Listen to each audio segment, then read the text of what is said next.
we are going to be going into another match coming up here as we continue to unpack the qualifiers. We're seeing huge ranges of different skill. It really shows you just how wide of a difference a pro has over an amateur. Yeah. I mean, these guys, or some of them are getting slapped down. It's like, I guess maybe you're too young for this, but like beat 'em ups. You know, beat 'em up games where it's like one guy goes through and like it's like, you know, these arcade games where you move around and like infinite people you're killing. Yeah, you're smashing them down. I mean, some of these guys are going down like stormtroopers. Okay, I mean it's crazy. But it shows you just how good and accomplished StarCraft 1 Pro really is, because they're so prepared for anything and everything. I mean, there's periods where the pros have literally been possibly in a complete and total deficit. They shouldn't have been able to handle this. For instance, that last game, the Zealots just smashed through the Zealot rushing guy. The defending guy, Zealots just so hard, badly beat the Zealots that the Zealot rusher didn't even get into the other guy's base. And he was running across the map, like. Yeah. Yeah. Yeah. No, it's just like, it's crazy. So you know, I think we're gonna have a lot more games like this. Yeah. As we continue on here, but in a way, it does show you how to actually. It shows you what and why you're doing the build and what you need to avoid. There's so much that I think goes unnoticed or untalked about in a lot of our KSL finals, ASL finals, all that stuff, because the builds are so developed, they're so perfected. But now this can almost give you like a greater appreciation for how much the pros know and what they can do. Yeah, I think it does show true appreciation for the skill ceiling. Like, it's just basically infinite. So if you get even like good players and put them up against the pros, it does not look, you know, close. Yeah. So we're going to go into a PvZ now as I hang my jacket up and sit down in my comfy caster chair. Let me look up real fast. Who is who? Do you think we're going to get some link rushes again? Ever P Penguin. Ever is a very good clan. We can always have link rushes because it can be used at all levels. Right. So it looks like, yeah, we should get a pylon on the low ground. Pretty normal. Should be probably like a Forge Expand. Yeah, it's either going to be Forge Expand or a Fast Expand here. And, you know, it's going to be very important to see which one that is. This circuit's going Overlord before Spawning Pool, most likely. Could be also Hatch First or something. Yeah, Hatch First is absolutely an option coming into this. But I think, generally speaking, it's most popular to do Overpool here. Yeah. And the Forge First here? Or it could be Gateway 2, I guess. Is it a Gateway? Nah, Forge First. Usually if you see that building made on the bottom, it's going to be the Forge. Right. Because if you have a Gateway above it, it full walls. Yeah, there's Overpool. It's very standard to see what level of player these guys are. Could be a mismatch again, who knows, really. We're still pretty early on in the tournament, so anything is possible. Forge is completing. And we're going to try and see. I don't think this is going to be for a counter rush. You can do it, but it just isn't as good anymore. People basically know how to handle themselves against it. Yeah, especially with Overpool, I mean. It doesn't make much sense.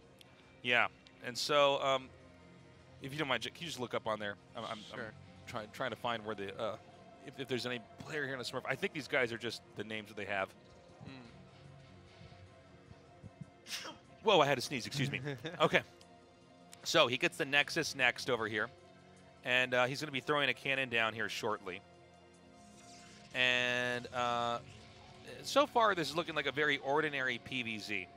It's going to be one where the Protoss is going to have this, you know, managed balancing act of, do I have the right number of cannons? Do I not overmake the cannons? Because there's so many different types of all-ins Zerg can do. Right. And one thing that's already noteworthy here is that he took the gas right away. Yep.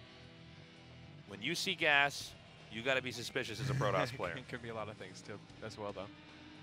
Right? Like, it doesn't open up a specific strategy. It just opens up, like, everything. It's just like, oh, you're, like, not as focused on the economy. And I don't think the probe has actually seen the gas yet, but he might be able to get in there now. So he will come in here and be able to see the gas. Very important. Yeah, this is a nice scout. Also, I don't think we have much information on the players, on these players. I was looking through the sheets. Yeah, I think they're both unknowns. Although Ever is a good clan. Yeah, I mean, even the unknowns can be really, really good. Ever P Penguin is just gonna. He's probably the favorite here, to be honest.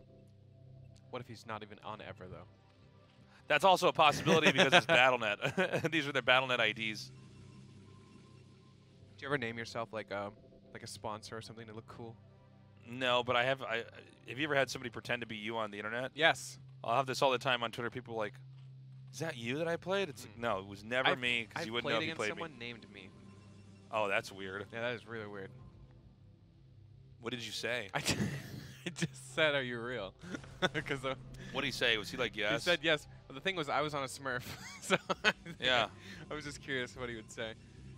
I never played that person ever again, but did you beat him? Yes, I demolished them. So funny. It's funny though, yeah. I don't know why. There's actually so many people like that too. Like there's so many people that Smurf other people's names.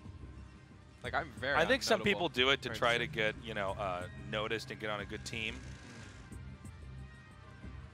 So right now the Penguin is just trying to make sure he can hold off any other kind of attack here. He's going to go into Stargate tech. And the Stargate's really a necessity in PvZ. There's no way to play and not have it because this probe can scout for a little while, but it's going to be killed off. Yeah. Now, unfortunately, this is kind of an obsolete build that we're seeing here from Penguin. Although he does not scout the Spire, it's pretty suspicious when you see a layer that fast. But I mean, even still, the Corsair just kind of blind counters it, so it doesn't really matter if it's not scouted. Well, the one thing you got to watch out for is this one specific all-in. It's not. I got to be careful with all-ins. It's a very specific timing attack. Occasionally I say all-in, and it's like, and if that all-in doesn't work, then you do this. It's like, well, then you're not all-in. Yeah. But basically, you can get 5 mutas and a Scourge out. The Scourge crash into the Corsair. The mutas fly over. If there's a cannon in the main, they kill the cannon, and then they just kill the Corsair when it comes out, and the Protoss loses the main. Yeah, which you can't do. Yeah. You can't just lose your main base. You have to be so insanely all in for you to lose your main base. Like, oh yeah, this is fine. Yeah, no, this is okay. I'm all right with this. All right, so these zealots are going to get picked off. Actually, kind of felt like that was misplayed, but there's a lot of circlings too. Oh, well, this is what you want to do, is you basically send the zealots in here. That's an invincible zealot, look at that. Yeah, he's going to get 3 Zergling kills before he dies. Oh, actually only 2, excuse me. Reminds me of like the movie, or the movie 300, when his zealot goes behind a gas or a mineral. Yeah. Just like, nope. I was actually crazy because it was one of the first things that really good players figured out is like running the zealots in between stuff. Right. And you could see they would just like suddenly be able to take fights way better. Yeah, all this stuff is like so amazing, like that it's televised, you know? Yeah. It makes a lot of sense. It's so easy to do, but it's so hard to come up with the idea of doing that.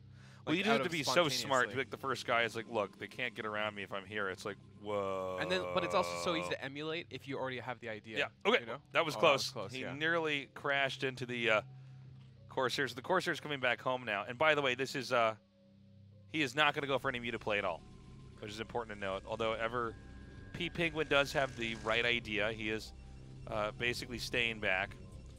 Do you think Penguin already knows that this is not a muta thing? He doesn't, actually. That's He's probably good, pretty though. insecure. That's a good thing. I mean, yeah. That's a good thing for King. What? Yeah. He seems to be pretty confident that it's not, for whatever reason. I don't know why. Because if I see Scourge, I immediately want to back up and think, okay. Yeah. I definitely would have made another Corsair, for instance. Right. But he does have cannons at home, too. I guess with his second Corsair, he could scout here. You can always get more Corsairs later on. So this appears to be, I believe it's 5-hatch Hydra? Yep. We want to wait and see if we get a 6th. By the way, this is going to be him massing into air. Just lost his Corsair. There's a carapace upgrade for the Spire. Yeah. So this is going to be a muted cheese. It's a very specific way to play. It's not easy at all to play as the Zerg or to play against as the Protoss, because you're basically bringing the game into kind of a weird dimension. Right. Where we're not following the normal theory of the game. On purpose, even, too. And so this is actually going to be 6-hatch play. So I thought this might be pure dependency on muta, but what I think it's actually going to be is he's going into 6-hatch Hydra, and he will fly out with mass mutas when the Protoss is trying to has basically gotten to the peak of what he needs on his 2 bases, the Mutas will try to snipe down Templars. Right. And then just bust them with Hydras. Yes, correct. That makes the most sense. And I guess, I'm sorry, go ahead, please. There's no third gas, right? Which I think if you're going straight Mutas, I mean, he might have taken it now, but it was not rushed or anything. It just, gas is so important with Mutas. There is this weird side. I actually, that's what I thought we were going to see when I saw, before I saw the 6th hatch, is I thought we were going to have this kind of mass Muta style, which you can do, and it's hard, especially if you got behind. What? if you got behind in like the Corsair count, sometimes it's really hard to ever play catch up, especially on one Stargate. But this time around, and by the way, Onion King seems like a player who really knows what he's doing here. Onion King. Yeah. What a name. So he's got mass Hydras. Now he's coming out here. He might try to poke and prod. And it seems so risky. The Templar up front. Hello? Yeah, this is what my games look like. So he's just going to go ahead and snipe a few down here. And this is like he kills every Templar. I mean, now you can just fight, right? And these are slow zealots. Those are slow zealots. Now So you can't even, yeah. Well, he shouldn't have even pushed across. For a second, I thought it made sense. He's like, oh, I'm gonna stop them from coming across the bridge with Storm, but he just like overextended across the bridge. You literally never want to fight Hydras unless you have Storm. Or I'm sorry, and Zealot legs. You need to fight both. So now the Zealots have Zealot legs, so they're fast, so they can actually get in the way. Oh, great Storm there. Yeah, that was good. Now, Zerg is getting quite a bit more Hydras here. Zerg is also a little bit overextending too. Okay, I don't know what he's doing here because this is just a little bit. This is a bit much. You know, he's trying to fight over a ramp into Storm, charge, Archon Zealot. I mean, like, I don't know. Man, he's getting a lot of Templar. This is killing me how many Templars are being picked off here. Like, if he was able to maintain even half the Templar he's lost, this would be the easiest hold ever. You know, like he's lost like 7, 8 Templar.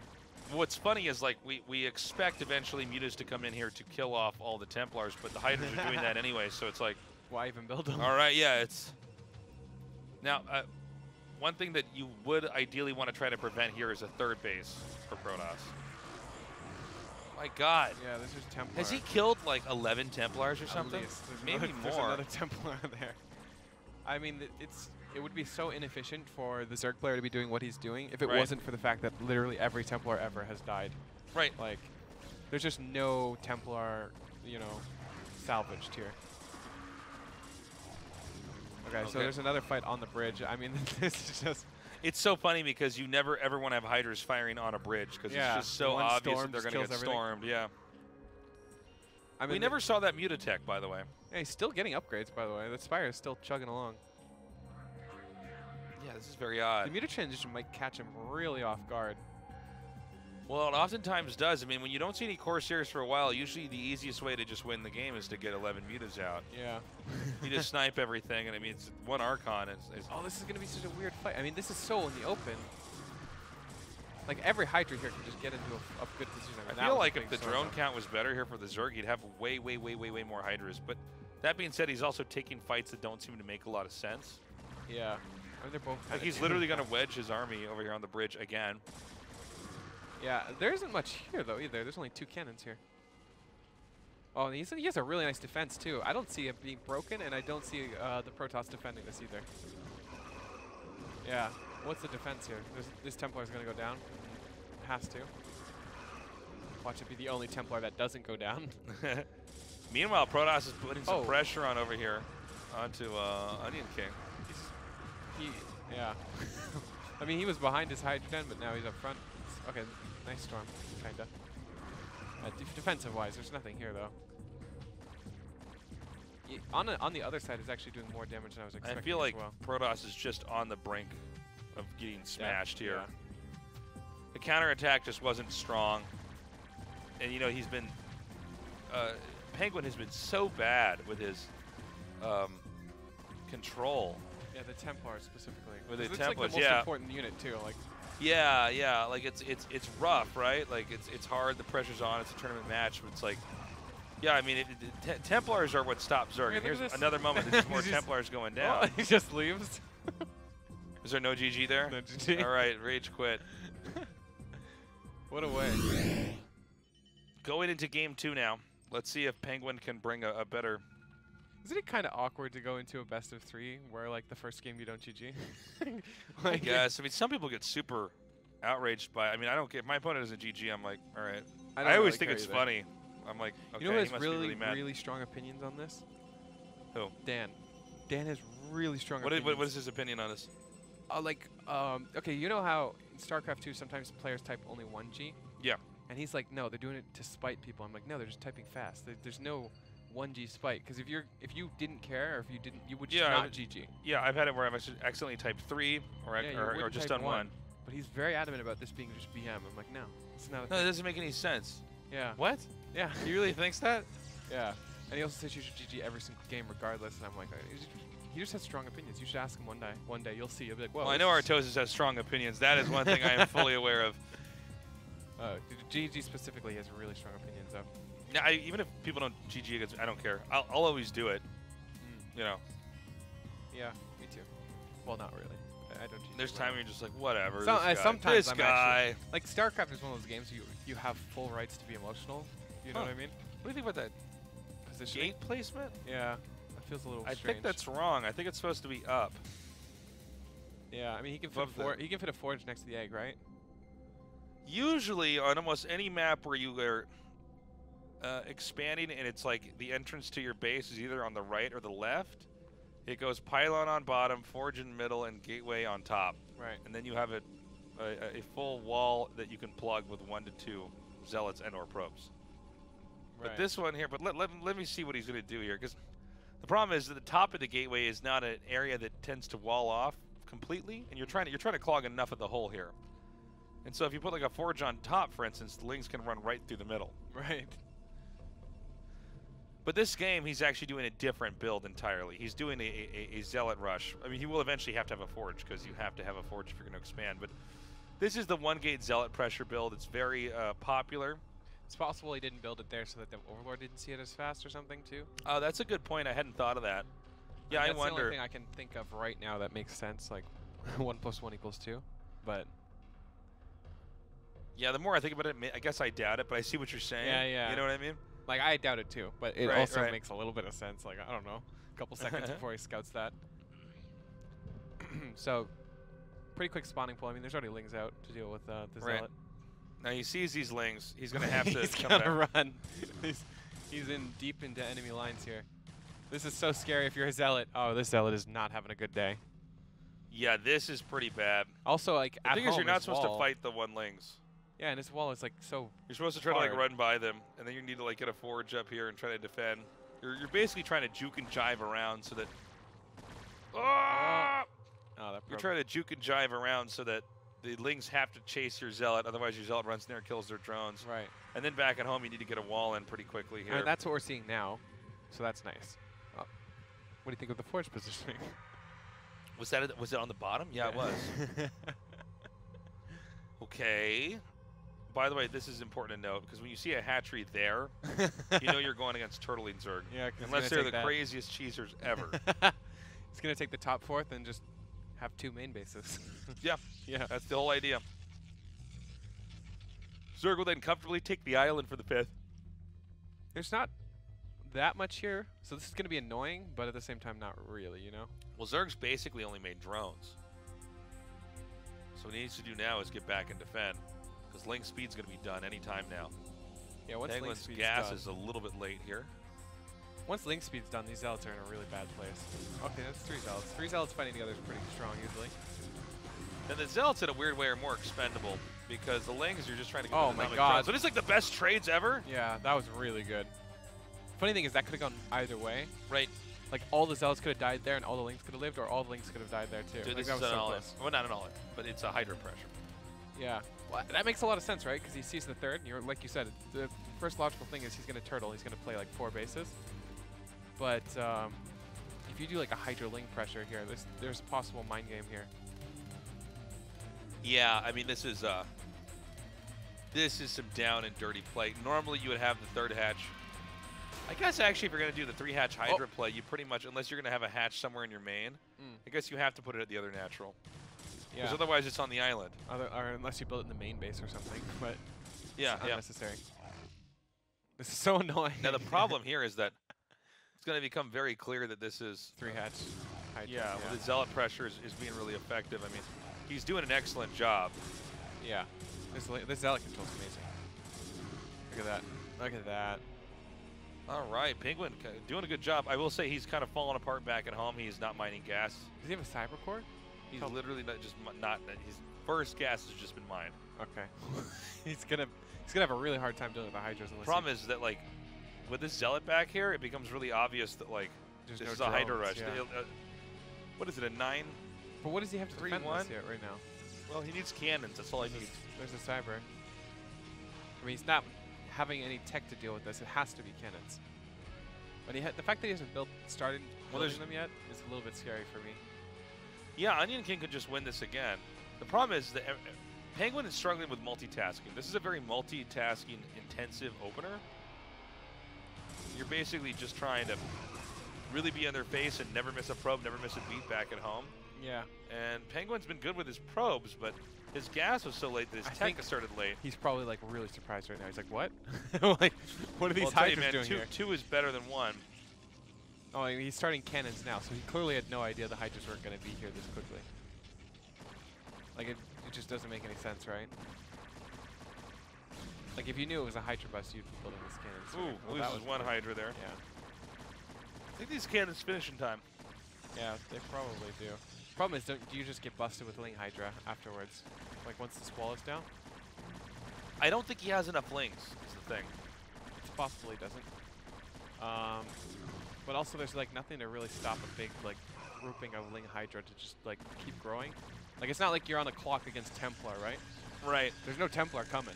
So, you're on the clock against what exactly? Like, more cannons? Like, eventually you're going to outscale cannons with Ling Hydra. So he's going to try to get these Lings here. You're right, he is going to go for it here. Yeah, I think it makes a lot of sense. I think you can, too. I think you can actually kill this with all the Lings. Yeah, well, a lot of Zealots were killed off in the process of this. Probes are being pulled, but they're not that helpful against the Hydras. Yeah. I think the Protoss even knows this is really scary. What, is that Hydra range? What is that up there? Well, this is the thing at the bottom of the screen. That's the attack upgrade from Protoss. But no. Oh, was there Hydra range coming in? I mean, the Hydra's den is bouncing. Okay, so he is so close to trying to dive in here. I'm assuming that, yeah, he wants Hydra range to finish up here. Because you destroy the gateway. It's going to be a little bit before gateway units come out. The gas was late in this case as well, so it's not like Zealot speed is here. I don't know if the Temple Archives is done, but if it is done, Storm's not here yet. We just canceled a cannon. Oh, yeah. So he doesn't think this is a huge bust. Yeah, look at how many units this actually is, All right, though. Great attack in here by Onion King. And I don't think that Penguin can survive this at all, even with the Zealots in the front. There's so many Hydras. I mean, Hydras just destroy cannons so easily if there's nothing in the way. GG. Now, that was a big bust. That was really well executed. You could actually see a lot of theoretical StarCraft being played by Penguin. Yes. Like or Onion King rather. Onion King played a lot of theoretical StarCraft. Right. Like everything made sense. Even like he was just showing like 8 Hydras the whole time, right? And right. The Protoss player was actually just like not 100% sure what was going on. You saw him canceling cannons because he wasn't sure if there was macroing behind the 8 Hydras. Right. And then just like 100 Hydras showed up and killed everything. Yeah, it's pretty crazy. We got our first ZVZ of the day. Hell yes. This is ready. The fastest matchup in StarCraft 1. It gets ended very, very fast. Some of the only ZVZs I've casted were like 9 pools versus each other and like quick spires, 1-base spire, like pretty crazy stuff. By the way, Fox Yunche is Miso. Miso. He's really good. He's a really scary player. So, I mean, but look, I think Onion King actually looked pretty good in our games, but I don't know if he could take on Miso. So well, this is good. We're going to see a one-sided game into another one-sided game, but in the reverse way. Bring it on. So, basically, ZVZ is such a crazy matchup. It's hard to ever get a third base in ZVZ. Right. It can be hard to even hold your second base. Lings are so good, you don't need much else. But Lings can attack airs, so Mutalisks become a threat as well. Right. And Scourge, of course, can, in a Muta versus Muta fight, become very deadly. Yeah. And it basically comes down to those 3 units. Yeah. Drones and Overlords. And they all counter each other, so you gotta like play around with the micro between all of them. Yeah, it's funny too, because you think, oh, if you get Mutas, you stop the Lings player. Not necessarily. Lings are faster than mutas. They can hit drones and kill them quickly. And if you buy enough time for Scourge, you can just equalize the game at any point. So, right. Like one mess up and the game just restarts. And so openers are very important here. And we have two very different builds coming out here. It was quick gas here for Miso, along with the pool. Probably opting for some one base play. Where over here we have hatch first for Onion King. So what do you think theoretically is the better build here? Well, like even against each other. Let me put it like this. The person who goes pool first, depending on how early the pool is, they get to be the aggressor. But if you go hatch first and the pool a little bit later than their pool, you have a few extra drones and kind of the same amount of stuff, so you're okay. Yeah. It'll also depend on if people try to go into layer immediately, link speed immediately. There's so much. Yeah. So much that can happen here. I mean, at least it wasn't like a really early pool. Like if this was like a 4 or, whatever pool, you'd probably just be dead going hatch first. Yeah, you pretty much are. You're correct on that. Yeah. It definitely is playable from this position as a hatch firster. Problem is people tend not to 4 pool because it just dies so fast to over pool, which is like the standard stuff. Over pool's big. Pool on 12, gas on 12 is big. Yeah. Well, remember what I was saying earlier? When if you're doing some cheese that just dies to standard play, it's bad cheese. Like it's right. Yeah. Just theoretically a bad cheese. These are actually pretty quick layer timings, but the hatch first layer is not that much later, honestly.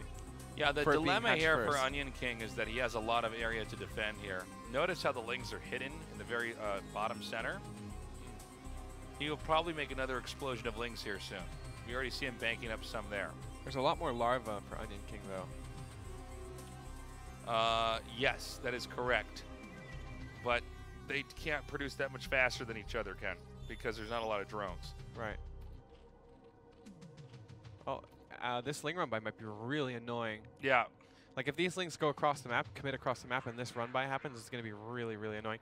4 lings do devastating damage against such low drone counts. Like, you kill like a couple of drones, it's actually a significant portion of the economy. Yeah. It's just how ZVZ's economy is so finicky in Brood War.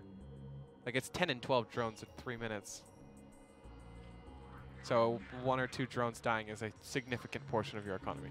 Like it's actually huge. So with these two different styles here, it's not exactly clear who has a lead. It'll be Miso that's going to have the option to be aggressive first. It's kind of up to Onion King to try to stay back and defend everything because having a second base also means having a second gas eventually. Having a second gas will allow you to tech into, generally speaking, just more mutas if you have enough drones to stay alive. But the tactics get pretty crazy here. I think theoretically Onion King should have the longevity, like the better build, right? Like if the game goes on. But it's also so easy to just everything fall apart. So yeah. Especially when you have 2 bases, because defending 1 base is a lot easier than defending 2. Okay, we might have the ling run I was talking about. This base is completely open. Oh no, this could actually just end the game. Going up this ramp is nearly impossible too. Yeah. Some lings are popping here, but I mean, losing these drones on the low ground is really bad. There's not going to be a spore crawl or anything like that to deal with mutas. Drones are still going down. The drone counts are 9 to 12 now. And look at this. There's no way to get up the ramp. Yeah. Miso is about to get this Spire here. This was unfortunate. I think if Onion King actually just left some lings at home and did the same thing he's doing now, that he'd be a way better spot.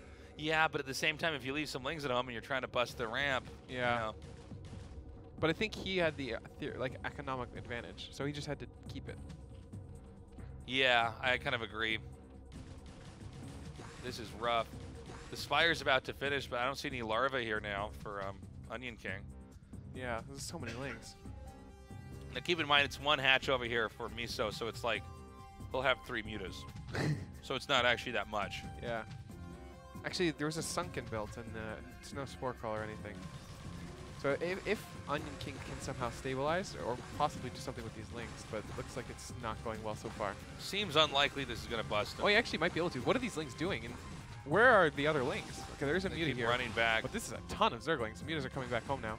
Yeah, Onion King clearly got a crazy amount of mass lings. But look at that Sunken Colony. It's so good. Yeah, Sunken Colonies do not care about Zerglings. But I mean, like I said, even if you can trying to go for the Spire. I think that's Spire. a misplay. Spires are actually have a lot of HP. This is just like not going to happen. It's actually No, really I think close. he's going to get it. I think he's going to get it for sure. Oh! Oh my God. Okay. Well, that was pretty gambly though. Still, I think. Yeah. Like he did get it, but that was so close. Could you imagine how bad it would feel if he didn't get it there? Yeah, you're like, oh, It's got come like on. 10 HP. The game is actually just, it feels so bad because you just threw away all of your Zerglings. He's still, Onion King actually maintaining a drone lead still as well. As long as these mutas don't just end the game, Onion King should be in a great spot. I think Onion King can actually win this. Yeah, it's mostly comes down to the, and he should actually be fine here. He has enough mutas and Scourge. Yeah, I mean, the problem is that there is no anti-air other than the mutas that are here. Now, Miso might be able to keep a pin here, forcing Onion King back. Yeah, Oh my God, yeah, the Scourge. Scourge are so far not doing very well. But the mutas are starting to fire on each other. The problem is that the mutas have to run and try to moving shot against the other mutas, and then it's like, well, we've actually got our muta still hitting your mutas. Yeah, Onion King not losing very many drones either. This is basically the perfect game from Onion King, honestly. Yeah. I mean, he could have done even better with not letting... Oh, wait, did I speak? No, okay. He could have done even better if he had some Lings at home defensively, but he's doing a great job now. Scourge, actually, Miso's control's insane. Like that was awesome. Yeah, he's actually so scary. It's kind of crazy. Like Onion King just has the better economy. If he didn't, I think this game would be insanely scary for him. Also, the Spire died, so. Is the Spire being rebuilt? I mean, it has to be. Yeah, I'm just wondering. You're not like, I'm going into There Hydras. it is. So he can build 3 more mutas. Yeah, like immediately upon completion of that, he can get 3 more mutas. Which is scary, seeing his control. Yeah, exactly. And like we said before, he actually still has 2 bases to defend. But I think as the game goes on, it's still better. 14 drones to 9 is a huge difference economically. Yeah. And even well, he can mine minerals and both the gases, and that's where you're going to see Miso. He might lose because of this, unless he's got just some brilliant play. Keep in mind they both don't have any structural anti-air. Yeah. So anytime you're not defending, there's a chance we just fly into your base and just lose kill the all game, the workers. Yeah. So it's like this weird dilemma where it's, you know. But I think Onion King has the better end of the stick there because he should be the defender here. Because he just has a better economy and he has a natural. Well, yeah, the other guy doesn't have an expansion yet, so it's like. Yeah. They're both in the red, by the way. Yeah. Ouch. That was a big hit. That was also, yeah. When that Ling died underneath that, I thought somebody cast a radiate on one of the mutas. What? Okay, GG. That was a great game. Like Onion King actually makes. I'm really impressed by his theoretical StarCraft, even from the last 2 games we watched. Like, yeah, he's good. Like remember you were talking about like why are you doing things? Yeah. He actually has the answers to all of that. Yeah. Like mechanically he's good, but also theoretically he's good. Right. So that excites me. I think and also like you said, Miso's no pushover, so these are actually good games. Yeah, we're getting there. Onion King. So by the way, this is them tied up 1-1 now. So we're in game 3 here. So the games we're choosing to show you guys, Miso actually won the second game. So now this is a nail biter. Who's going to win it here? We're on map Circuit Breakers. I'm excited. ZVZ is really fun. I think I have a decent understanding of ZVZ as well, because I think it's a lot of theoretical StarCraft. Which is also why I thought Onion King did so well last game. I mean, like, mechanics do play a part, but if you just have more mutas, I mean, like, how good can you be? Like, Onion King's economy was just insane that last game. Well, it's also the thing of, like, if you have more mutas, what they could try to do is keep you stuck inside your base while they try to get ahead in theirs. You so know, 9 pool before Overlord. Let's see if it's going to be 9 pull with an extractor as well. Yeah, it is 9 pull extractor. So this is Miso going with the Pretty deadly aggressive, 9 pull build. Actually looks like it's okay. This is one of those builds, if you're a Zerg player, it's going to be hatch first, from the ages. Yeah. The yeah, 9 pull is definitely a build that you want to have. It's actually getting pulled. Usually. Okay, never mind. Now, if you see this build here, this means Onion King's at an advantage. Yeah. Because they're doing the same thing, except that just more Onion drones. King has a few more drones, correct? It makes sense. That was getting a little scary because I think he could have gone either way. He could have gone for the hatch first. But it's good that he's not. Again, playing good theoretical StarCraft. I mean, it just makes a lot of sense. You went hatch first before in the series. It's possible you get pressured. Right, right. Also, you know, it's worth noting that this is like a. It's important that they both scouted each other right away. Yeah. So here we go. Onion King going for an expansion. Still one base Miso over here. Now, he may keep drones on gas. He might make them mine again as well. Yeah. I mean, if he just gets some banelings, right? Thing is banelings would be so sick. Ling in this game. speed is so ridiculously good. Yeah, no, I mean, if you can even imagine banelings in this game. That'd be great. So funny. So they're both getting Ling speed here. Miso's, I think, is slightly faster. It should be. Right? Yeah. Now, Ling versus Ling, Lings with speed always win. Yep. That's universal. Versus slow. That's a universal law of StarCraft. You would think it would just make them faster, but their engagements are just better. Oh, that was wow. There was a big AI bug there, like the Lings going off to the right there. That was a huge mistake. Right. Lings are coming back now. As a defender, it's so important you don't lose Lings for free there because it keeps spiraling. Like if you're on the receiving end of a pressure and all in here, like if you lose Lings, it just gets worse and worse for you, especially with Ling speed finishing. Okay, Ling speed finishes, and it's not done yet here for Onion King, but the trades here are pretty good. So yeah, even if it pretty even trade. That's not bad at all, especially if you're Onion King. He's gonna have more larvae now, so as long as he doesn't just lose his expansion, he's in a pretty good spot, I think. It's actually crazy how these trades are going down. Yeah. Like Miso's just barely staying ahead with Lings. And the Lings are going to keep coming here. And my God, it seems like Miso just has enough. Ooh. He keeps attacking. And you know, if Onion King is not careful here, he's going to lose Ling after Ling after Ling, and this is just going to snowball into a loss. Yeah, a significant portion of his Zerglings here are just popping and dying. But it's actually pretty close, honestly. Like, Onion King just took a few too poor trades, and then he's going to lose this hatchery. Yeah, I mean, he's definitely dead now. Yeah, it's just too many Lings, and it goes to show you got to be very careful with those Lings. The small window of time, by the way, Onion King's Ling speed is done, but it's too late. Yeah. Miso is just too strong. GG. GG. Miso advances. Very nice. Yeah, Onion King playing some good StarCraft, though. I'm proud of him. That was really good.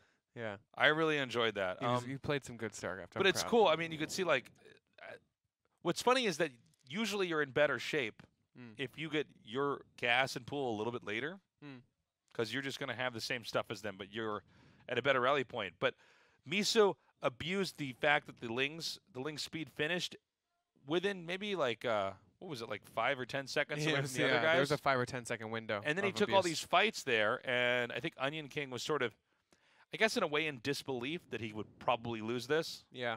You know, but he did. Yeah, I mean, he defending that is really hard, especially once the Lings get on top of the larva, because then your Lings are popping and dying one by one. Yeah. But I think Onion King played theoretical StarCraft better even in that last game. You know, it's just mechanical StarCraft. Like there was really hard. I mean, well, Miso was much better at mechanical StarCraft. Yeah, even the game he lost in game 1, it's like. Yeah. Had he not lost that Spire, I think we would have a different game. I mean, that's a good thing, though. I think if your theoretical StarCraft is above your mechanical StarCraft, you have infinite potential, you know? Because you just need to grind out. But if it's the other way around, it's not the same. You can't just grind out to get better theoretical StarCraft. Yeah. Like, you actually have a high understanding of RTS to do that, so. Hopefully we can see more of Onion King in the future. I'm excited for him. I keep wanting to call him Onion Knight from Game of Thrones, but it's Onion King. He's not the knight, he's the king. Onion Knight King? Yes. Please no. We're going to have a 20-minute break, and when we come back, we'll be having more KSL here. We're still trudging along. We got a long day. It's going to be an all-day broadcast, so you're going to watch us fry our brains out here. But I'm looking forward to it. I'm having fun so far. Yeah, it was fun. And I think we could probably throw to commercial here. All right, we'll be right back, guys.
Welcome back to KSL. We are continuing on with today's games.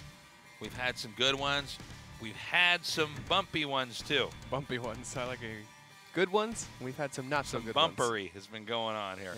Yeah. And that's, of course, because some of these are real mismatches. I mean, some of these players, some of these guys are pros or former pros, and others are clearly amateurs, not exhibiting the exact kind of knowledge that I think sometimes we take for granted when we see a professional match. We think, you know, we'll have matches where we say, oh, that wasn't a very good game, you know, at an ASL or a KSL. But then you watch some of this stuff and you realize, whoa, yeah, there's actually a lot to this that we just take for granted. And I'll tell you what, it's been really educational, even for me, to watch this. And I can see, okay, clearly that's why you wouldn't want to do this. Right. Sometimes seeing all the things you can't do or why you shouldn't do them is better than even just seeing perfect play.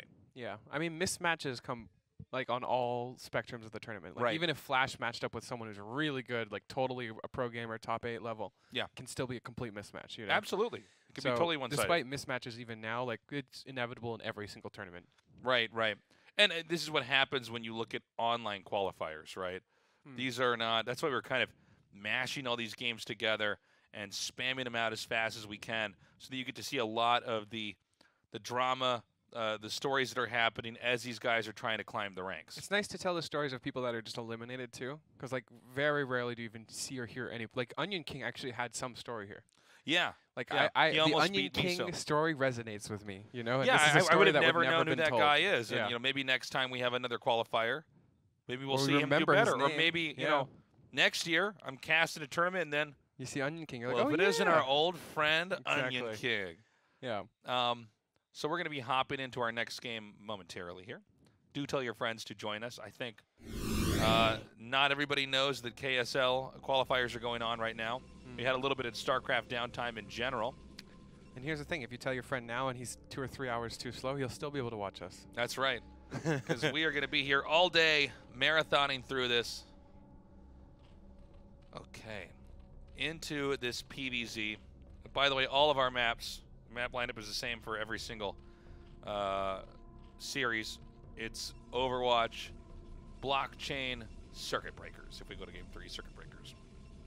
I like having qualifiers with set maps because, okay, so for example, I may or may not have been a pro gamer recently. Right. When I go into a series with dynamic vetoes every single time, it's much harder to prepare strategies because it's just inefficient. If I prep a strategy and it gets vetoed, all my time invested in that strategy is just wasted. So I kind of have to just play generic and just improve mechanics. Right. But if I have a set map pool, it's totally different. Like if I know 2 maps are played 100% of the time, even if I'm getting 2-0'd, that is a huge difference. So it's quite nice that you have established maps in a map pool for qualifiers because you can actually go pretty deep based off of strategies with specific maps. I don't know how much this comes into play in Brood War, but it's still very nice that you're given time to prep on certain maps. Oh, absolutely, yeah. I mean, it's it makes a huge difference. By the way, in this game, Conte White is also known as 815 White. So, okay, just putting that out there. White is a very well-known, been around for a long time clan here. And look at this build, by the way. Okay, so this is one of the cool little builds you can do as Protoss. 11 Nexus. Blind 11 Nexus. Yeah, risky, but good. Yeah. There's also openings that's like 11 Forge, you know, 11 Nexus. There's a lot of different versions of this, but this is a good build. Yeah, I mean, it can be really strong if it's not punished, so we'll have to see if there's any real way of punishing. I mean, it's a pretty quick Forge. I don't see any way of punishment. I mean, this probe would scout. Let's say there's Zerglings on the way. Like, this probe would run into them right now. You throw down a cannon and pull probes, you're probably going to be fine. And that's worst case scenario, you know? Well, I mean, if Lings are coming, first of all, this is basically is fine-tuned out so that, like, the cannon starts as the first Lings hatch. Let's see if I'm right about this. Yeah, the cannon just now started. The Lings hatch, and it basically takes the travel time across the map for the Lings to get to the cannon. And so, basically, you know, obviously, if this is like a 4-pull, you die, though. Yes. I mean, that's one thing about it's kind of funny, like, with Forge first builds, if they just all in you on like a 4-pull, 5-pull, there's not a lot you can do. But the problem is Protoss also have these gateway opening builds. Right. Where they can just kind of pressure you and kill you that way. And there's so many different avenues the game can go down. But this opening we're seeing here for Protoss, one important feature about it is that the Nexus finishes so quickly, you actually don't have to get the extra pylon. Right. That's nice. It's really convenient like that. Now it can get a little bit awkward because you're throwing down like tech a lot of times, like in your you're putting your cybernetics course somewhere in the entrance, like there. But this is a good build. This is a build that absolutely is worth copying. I like Conte's response. If that's how you pronounce his name. Like a quick third base, you're not going to be punished anytime soon, right? Like there's nothing really that can be sent across the map to harass you. Third base is pretty untouchable. Pretty quick lair. I mean, like he's just playing a pretty standard game so far. Now there's a chance we start to have Zealots get sent out of the gateway because it's gateway first is different than forge first, and then gateway first you both have these attacking units right away. So that's like as the game starts, like this. And this one, of course, you can't be attacked when they go forge first, so you're making drones. So later on, the Protoss is trying to send Zealots at you and try to get you to stop making drones. And some of the defining differences with Forge and Gateway openings here, because they both end up with getting a Gateway later or a Forge later too. Right. And making Zealots and or cannons. But you're basically less likely, once you get your wall-in set up, to die as quickly to Ling stuff. If you go for Forge, it's a little bit easier to hold off all the crap. But with gateway openings, you have a little bit more control. Yeah. And some Zergs, especially at lower levels, or if you're just better than a Zerg, you can do so many tricks with the Zealots. You really have an opportunity to style on them early on. Also, I mean, bare minimum, you're forcing a response, right? Right. Like, you never just ignore the Zealot, be like, oh, that's not a problem. Like, you have to build something. You have to be ready for it. Right, exactly. So map control, you have some dictation of what they're doing. It's just nice. It's a lot of power. Right.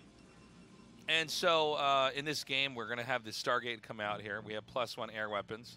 Yeah, against the Spire. I mean, so naturally this is a pretty good, situation for the Protoss in general. Yeah, and the Spire, it's kind of a weird dance that happens with Protoss air, right?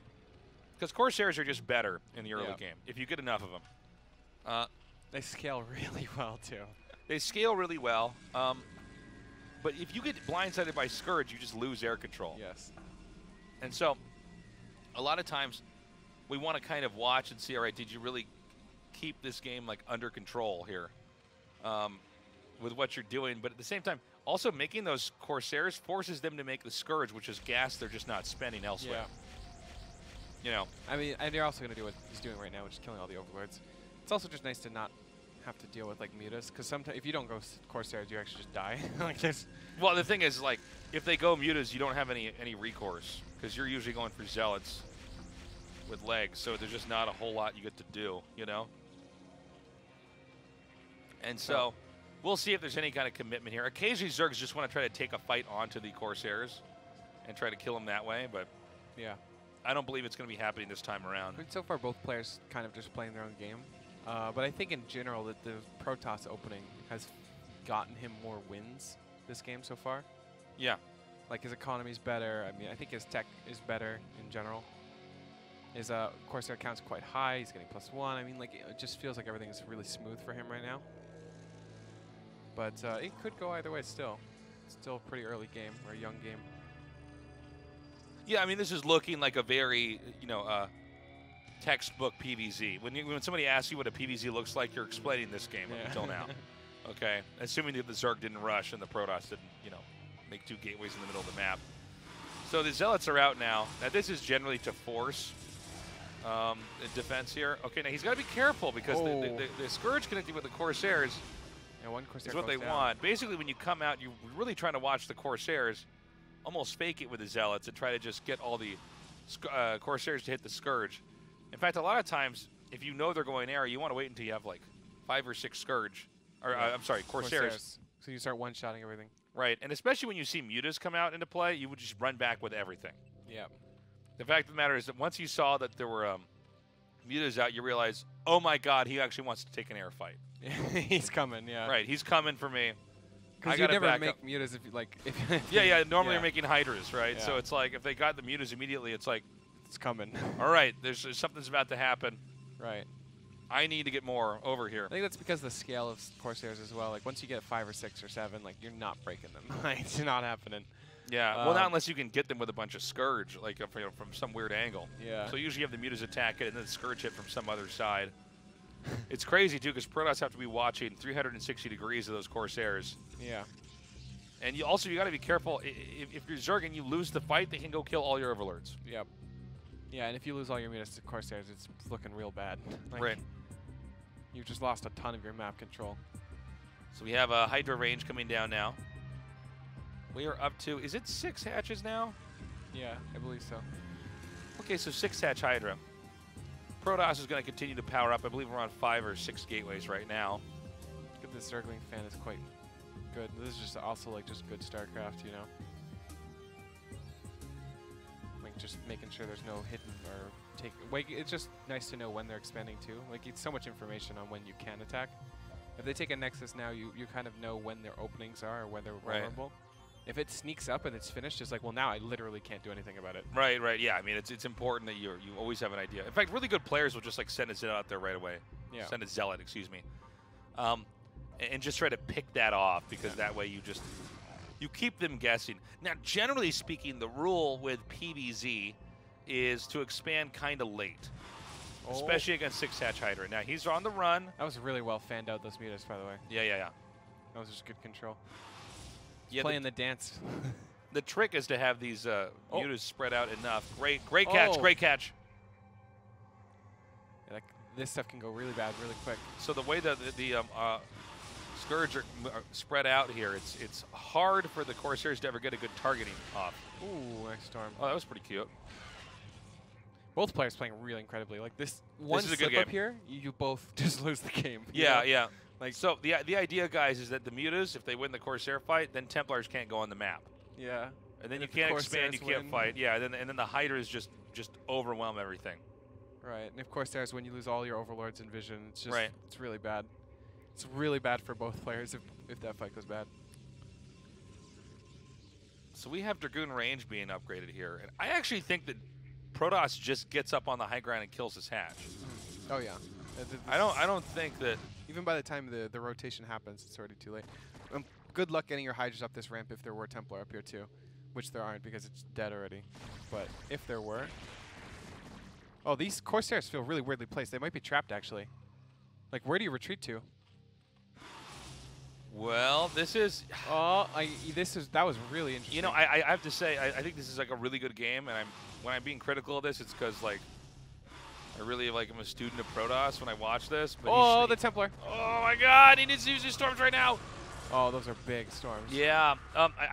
The thing is, I think when you see that many Mutas out, you have to be very conservative with the Corsairs. Yeah. You're not really trying to roam and scout and kill Overlords. Look You're at really that fight. That was just really one-sided fight here. And this is what happens, you know, if the Templars get sniped down, it's like the Hydras will just dominate here. Yeah. And these are quite expendable units, honestly. Like, it would suck to lose this entire army, obviously, but you can actually rebuild so many Hydras so quickly. The thing is, when you're against 6 hatch Hydra, the Zerg have so much, it's ridiculous. Yeah. Like, they actually take their 4th really late. Right. They're, like, on their 3rd for, like, forever. And you're, like, just trying to, like, kind of get out, and you have, like, 8 gateways, and you're trying to get, like, another base, but it's hard. Right. And I actually don't think you should be attacking out really fully if you're doing 6 hatch Hydra. I think you actually want to just stay back with your Corsairs, with your Templars, and take a 3rd base. Trade efficiently, like, the whole time.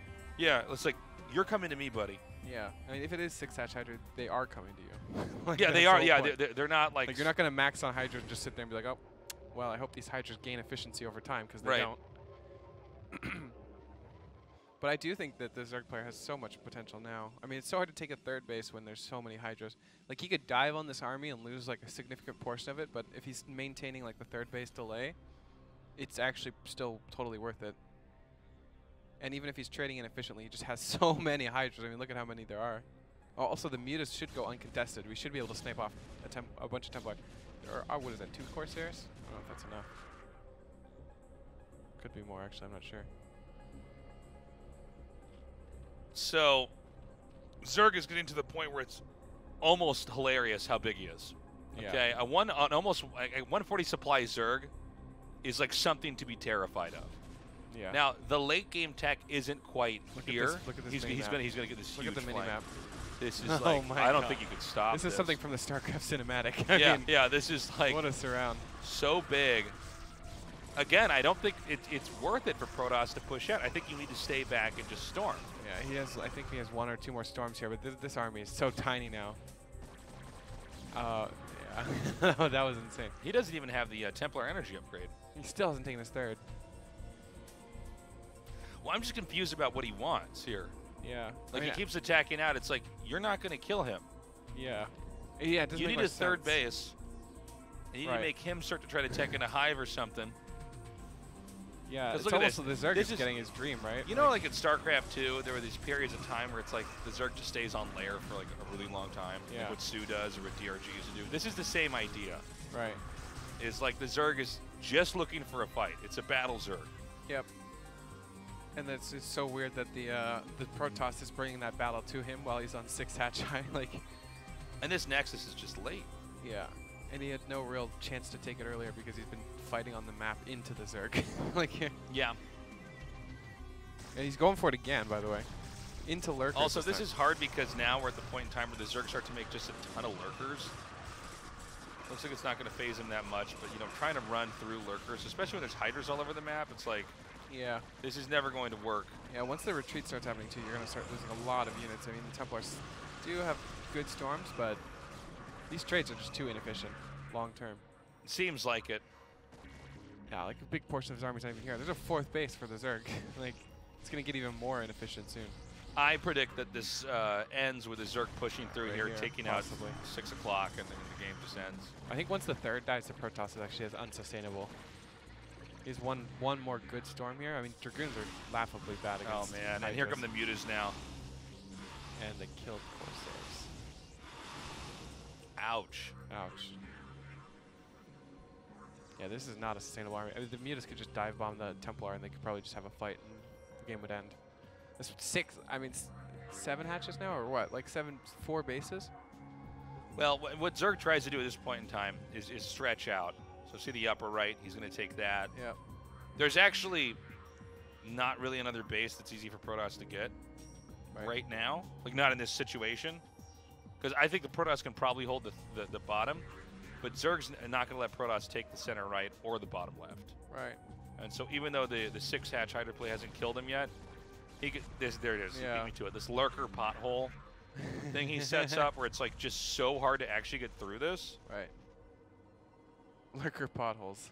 Yeah. That is one way of looking at it.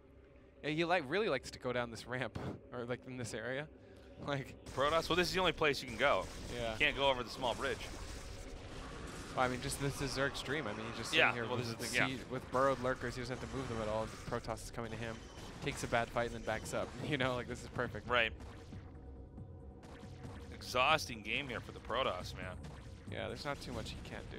I think at any moment now the Zerg could just unburrow and go. But at the same time, he doesn't like need to, right? Like if you're the Zerg player in this position, you're totally aware of what's going on here. Yeah, and now he's going to get a much later hive. I mean, he's basically just playing when ahead, get more ahead, right? Because I think he could just snap and go, but at the same time, that's like the only way he could possibly win. Well, I mean, in a game like this, it's kind of like when you see the Protoss get this lead and the Terrans just turtled up, and you're kind of going, well, I don't want to attack into him and just lose my stuff, but I can take the entire map and make nothing but gateways. Right. It's like the same thing with Zerg. He's like, well, I'll just get a hive tech and just make way more lurkers, and like, he's gonna run out of money first. Right. You know. I have to imagine the main base is mining out soon too. Oh, I think it's basically mined out. Yeah. There's one stray patch that's. There's just not much here. I wouldn't even be surprised if this fringe army for the Zerg just takes this full out. This is not the Zerg's main army. It's starting to come in now. There's just so much on the map. Like this is not it, you know. Like you can see on the right. other Yeah. side, There's like there's whole blocks army. of units up here. And this army is cleaning up the main and only Protoss army. I'll tell you, man. When you're in a macro game and you're a Protoss against a Zerg, sometimes if you get behind enough, it's like you will never get out of this. You are in quicksand. I think he's pushed across the bridge now. Yeah. Here's another like fringe army of the Zerg. Another subtle thing that's going on here is observers keep getting killed. And Hydra Lurker is actually really hard to fight because your observer is like not fast, and it doesn't have a long distance of vision unless you upgrade both of those. And even then, Hydras are really, really good units to control. Yeah. And so they can just run up there and shoot down the observer, and then you literally are going to lose the fight. Yeah. Because like the odds of you getting all the right storms, yeah, and pulling everything, it's just not going to happen. Could you imagine if Hydras had the same like AI as goons? Oh no, I mean it would be. You storm them and they all just like sit there bumping into each other until they all die. Yeah. No, Hydras are actually very microable. It's pretty interesting. Yeah. So this is the Protoss's last hope, is to expand to the center right, and I just don't see this happening. Yeah, it's not happening. It's cute to morph those into into lurkers so they don't die. Need some Hydras popping out or wherever they're coming from. And now he can actually attack up here into the upper right. Yeah, but like the Zerg could totally lose his base. It's totally fine. But he's not even gonna lose it. This is look at how big his army is. Like look at the mini map. Oh, it's just ridiculous. The mini map just. This tells is a the true story. monster Zerg. Yeah. This Zerg has like 30 hotkeys right now. Yeah, this Zerg has actually literally so much you can't hockey at all. This is where Zergs have to be like really creative with how they attack in, because it's like, yeah, you can't just 1A, 2A, 3A this. Yeah, this play is trying to do some cute stuff with DTs, but the Zerg player is actually really good. Alright, this should be one of the last fights. I'm actually amazed that he continuously takes fights on the offense. Like this fight. Well, he's playing wrong, but I mean this game. Oh, what's happening now? Yeah, this will happen. He doesn't even let them burrow. The game's just GG's before that. Oh yeah. my god. You know, if you're that Zerg player and you play that game, you just feel so good about yourself. Oh like, yeah. You just demolished. You just know that you are so good at this game. Yeah. Well, now we go to Circuit Breakers. This can be a scary map. I'm sorry, not Circuit Breakers. Blockchain. This is game 2. Circuit Breakers is game 3. Blockchain on game 2. This is a map that can be better for Protoss. Right. Zergs tend to expand to, if they try to take islands, you know, the Protoss can go Corsair Reaver into ground, or into Mass Reaver, or into Mass Corsair. So I'm curious to see what Zerg's going to do on this map. Yeah. I mean, I would say the Zerg player is very strong too, so you should have a really high understanding of what's good and what's bad on the Zerg map. was really good, but Protoss seemed to have some theory that was a little bit off. 6-hatch Hydra requires you to actually just get your third and defend. Right. I mean, like, even in the end, you know? How do you, like, when you sit down and you're like, how do I win this game? This Protoss strikes me as a player that plays that aggressively no matter what the Zerg is doing. Yeah, exactly. They just look like somebody who's attacking and attacking. Like the Zerg and attacking. And some of these Zergs are just being greedy and he wins. Yeah. But in this game, he scouts 6 hatches. Hydra, yeah. There's mutas are made early on with Scourge. He still tried to move out, which is a no-no. I mean, even at the end of the game, there's like 9 lurkers, and he's like taking fights with like. Well, by the end of the game, it's like, well, what is he going to do? Yeah. There is no good play by the end of the game. But I mean, certainly it's not attacking into the main of the Zerg army. Like, there's not much you can do, sure. So, but that was like the 5th or 6th time he tried to make it work. So this time around, we're going to have a different style coming here from Protoss. He's going to go for the gateway opening. But I do think that was a game where the Protoss did a lot of things wrong while the Zerg was doing everything right. Yeah. You know? Yeah, and keep in mind went right, too. The Zerg didn't succeed in killing the Protoss even though he was moving out. A lot of games end with, you know, you just trying to attack it all, and the mutas kill your Templars, the Hydras kill your army, and you never get a third base. He got the third base, but by then Zerg realized, all right, whatever. Right. Let's dial it back. Mass expand. Positioning is quite nice for the Protoss, I mean, with the gateway. Yes. Like gateway opener, the Zealots should have a pretty quick rush distance here. It's just a nice thing. I mean, it's just nice. Like, sending the Zealot across the map, cross positions, it just doesn't really... Like, it's such a big difference in close positions versus cross. So this is all designed to try to control the drone count early on. It's not an easy build to pull off for Protoss. Yeah. I mean, it forces Zerglings. Like I said, you can't just ignore Zealots. It's not... You're not going to win by ignoring them. You have to respect them. It's also one of the more modern PvZ builds. If you show a lot of old players this, they're totally confused. Like, how could this possibly work? Wouldn't you die? It makes sense because you're forcing a reaction. I mean, like, this Zealot didn't see any Zerglings, but it knows that they were made, right? Whoa, whoa. What? Okay, I bet this is actually a Hydra rush. Yeah, I was going to say it has to be aggressive. Yeah. Funny thing is, a good offense is a good defense as well. Keep in mind, too, that Protoss don't usually check the center. Yeah. Although, I mean, this is actually pretty brilliant, because if it's a Hydra bust, maybe it's not, but I imagine it is.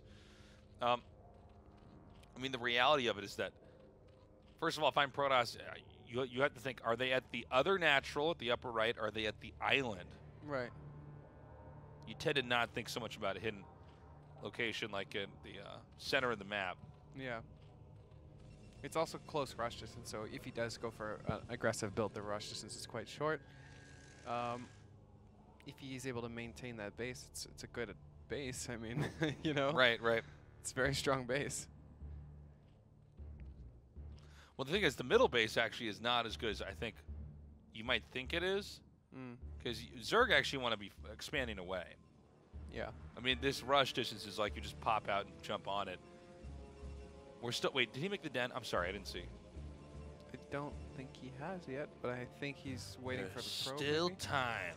Well, the probe is now on the island area over there. Because if he goes for a macro game here, I'm totally impressed. Yeah, theoretical StarCraft would say that's not the plan, but we'll see how it goes. Could also be the plan. I mean, if he did, he did demolish him last game.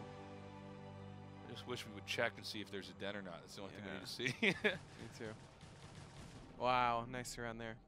That's actually a big scout. I mean, if you scout a lair or something in there, that's a totally different read. And Lair. the lair is finishing, so that would have been a big scout. That scout getting denied is a big deal. Right. Yeah. This is going to be scary. I am so surprised that this is what we're seeing. And we're going to have 2 gases in the middle if you wanted to do something with it, you know? Yeah, that's one of the funny things about this is like... Okay, he actually just spots it. Yeah. I don't know what you're even thinking if you're the Protoss now. Like, I think you're totally confused. I think, yeah, you are totally confused. You're saying this is wrong. I would feel like this should be Hydras, you know? It makes the most sense to you. This is a good fight for the Protoss. I mean, yeah, it's not even close. There's a lot of Zerglings coming in, but... Nice kid on that drone there. Really, really, really good stuff. Yeah, even the Zealot control's so good. Oh, so great Zealot control. Look at that. Yeah, the Zealot walking into its death, but that was really good. Oh my God, this guy's so good. But I mean, you see what I'm talking about, right? Like, why would you take this spot? Yeah, this spot The Zealots get there so quickly. If this was the top right, like natural, right. like the Zealots aren't going to do anything to you. It's not even worth it for the double gas. This Protoss can't. You don't have the pylons drones, right? attack, Really, though. just take all those gases. But this is the real story, man. He actually is solely on pylons. Oh man, all these overlords are gonna die too. This is not looking good. Nothing will die from Protoss. How long have these Zealots been here? It's crazy. You might just lose this base. You know, I think this made a lot of sense if this was a 3-hatch Hydra.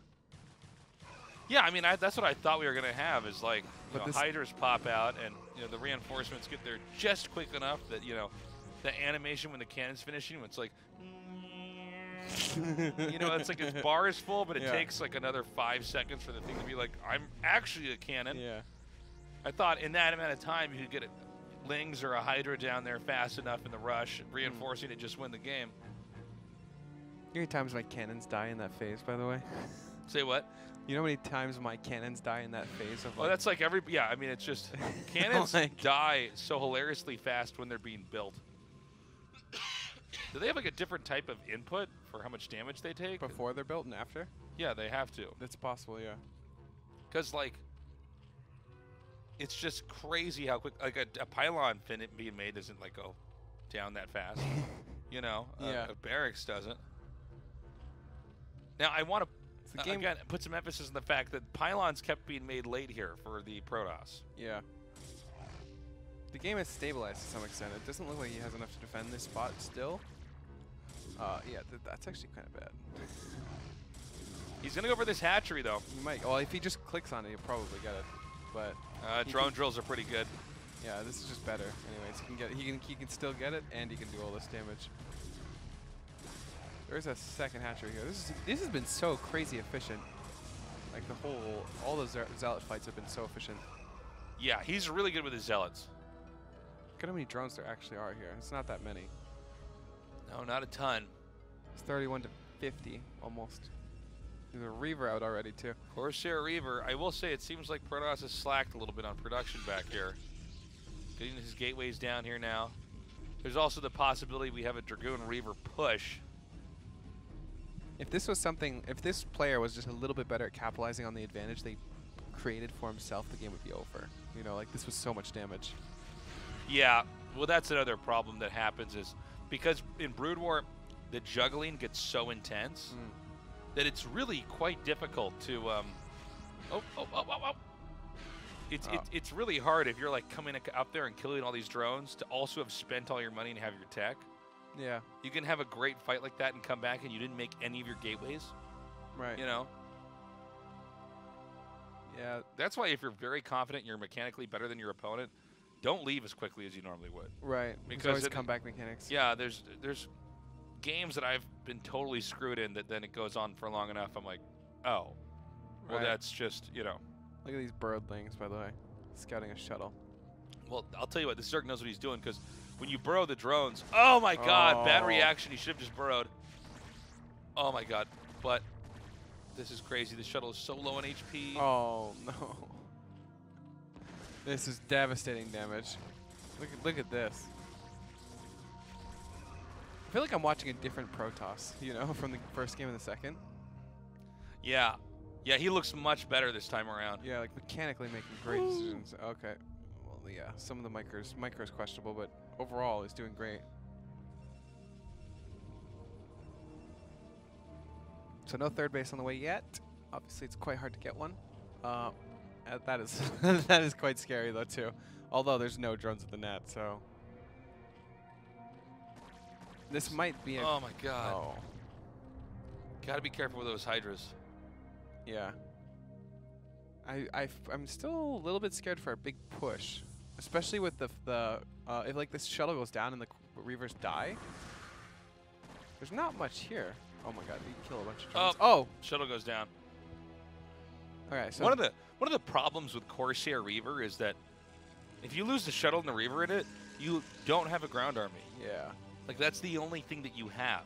Right. Like look at home. There's one cannon, 2 Dragoons, and a Reaver. Like so I know what direction this is going in now because he's got to do a Dragoon Reaver push. Yeah. Except that he just lost 2 Reavers. And a shuttle. And a shuttle. Yeah. So this specific push, it kind of looks like it's a PvP when you're the Protoss pushing out, even though it's a PvZ. Right. And so the idea is Dragoons pair so well with Reavers, you know, because the Reaver already does so much damage, and the Dragoons can kind of gun down the damaged attacking units. Right. And they're also, of course, very microable, you know. Right. Zealots are as well, but I mean, when you get to Hydras, it's like, well, the Dragoons hit the Hydras first. The Scarab hits the Hydras first, you know. Even with Speed Zealots, Hydras can kind of be microed, and you can make it a lot more elastic what you can do with them. So I don't think this push is going to work, but I could be wrong. But if he does push out here, the whole idea is that he can just drop. It should have been 4 Reavers. In this case, it's going to be 2. 2 Reavers and all of his Dragoons out right in this one spot and just break the middle. Right. And a lot of times if they're going for mass Hydra, it's kind of hard for them to deal with, especially if they get a few bad engages. And also consider that, you know, with Corsairs in your army, you can usually fight Scourge, so they can't Scourge the shuttles. But again, he lost that Reaver, so I'm getting a little bit worried. If this was 4 Reavers instead of 2, maybe it's a different beast. I don't know. Yeah, but looks like the counter might be really annoying too. Okay, this is going to be big. There's not much here, honestly, for the Zerg. There's really nothing here. No. He's going to have to give up this space. The counterattack is going to be really important here for Zerg. And he does get in there and get that counterattack off. Yeah, but it's not enough. I mean, that counterattack has to be in the main right now. It's not, so... Does force a retreat, I guess. By the way, guys, if you're seeing people take the middle of the map in blockchain, don't take this as what it's supposed to look like. What the pro gamers do, yeah. Yeah, I feel like the latter is going to get a lot worse on blockchain for a little bit here. Oh. Because people are probably going to misunderstand the pros and cons of this location. Right. Now, again, your Templar tech is very late here. You're basically using Reavers instead of Templars. Yeah. So far, the fights have not been that bad for the Zerg, but the economy is not there to replenish this army like it normally is. So I'm worried once the fight goes really poorly, he just can't. It's not like he's 6-hatch like he was before, or like all those bases. I'm so surprised Zerg didn't just expand at 12. I guess he's afraid of that being dropped. Oh, that's pretty bad. I mean, these Reavers are just going completely uncontested. They're just raining down so much damage on the Hydras. Look at that. Oh, Look at that. oh my God. Is he going to do it? This is a really cool style to see, by the way. It's a lot of fun to try to play. But you kind of have to end it like now. Yeah. This counterattack is not doing enough either. This counterattack should be in his base right now. Like, there's nothing going on here for the Zerg. Lurkers are Lurkers quite nice. is actually one of the funny things that can sometimes Oh, he's stop on hold this position. Yeah. When is he going to unhold position? There. Oh, this the is Reaver so just good. died. One of the rare moments you see hold position Lurkers really effectively used here. Yeah, look at this. The And by Hydra's the way, coming in. this is the Protoss' fault if he loses this, because he probably could have won, but you need to have your observers with the army, because you know they're just going to get Lurkers. The counterattack is here. It's not really doing much, but it's here. I mean, if he can hold on, the game can continue. He can still win. He looked really strong in the other games. Okay, this looks pretty good. Well, what's Observer weird about on the this is, like, it's a Zergon 2 base, but he's, like, kind of hanging on. Yeah.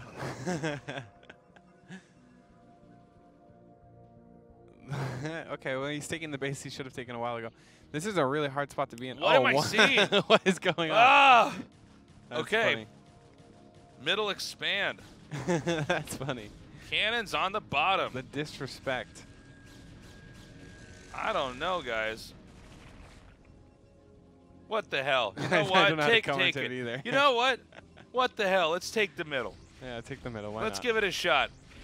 I think it's better for Protoss to try this than it is for Zerg, to be honest. You know what? The Zerg should take the bottom middle base now. Like, that's the only thing that makes sense. I guess. Yeah.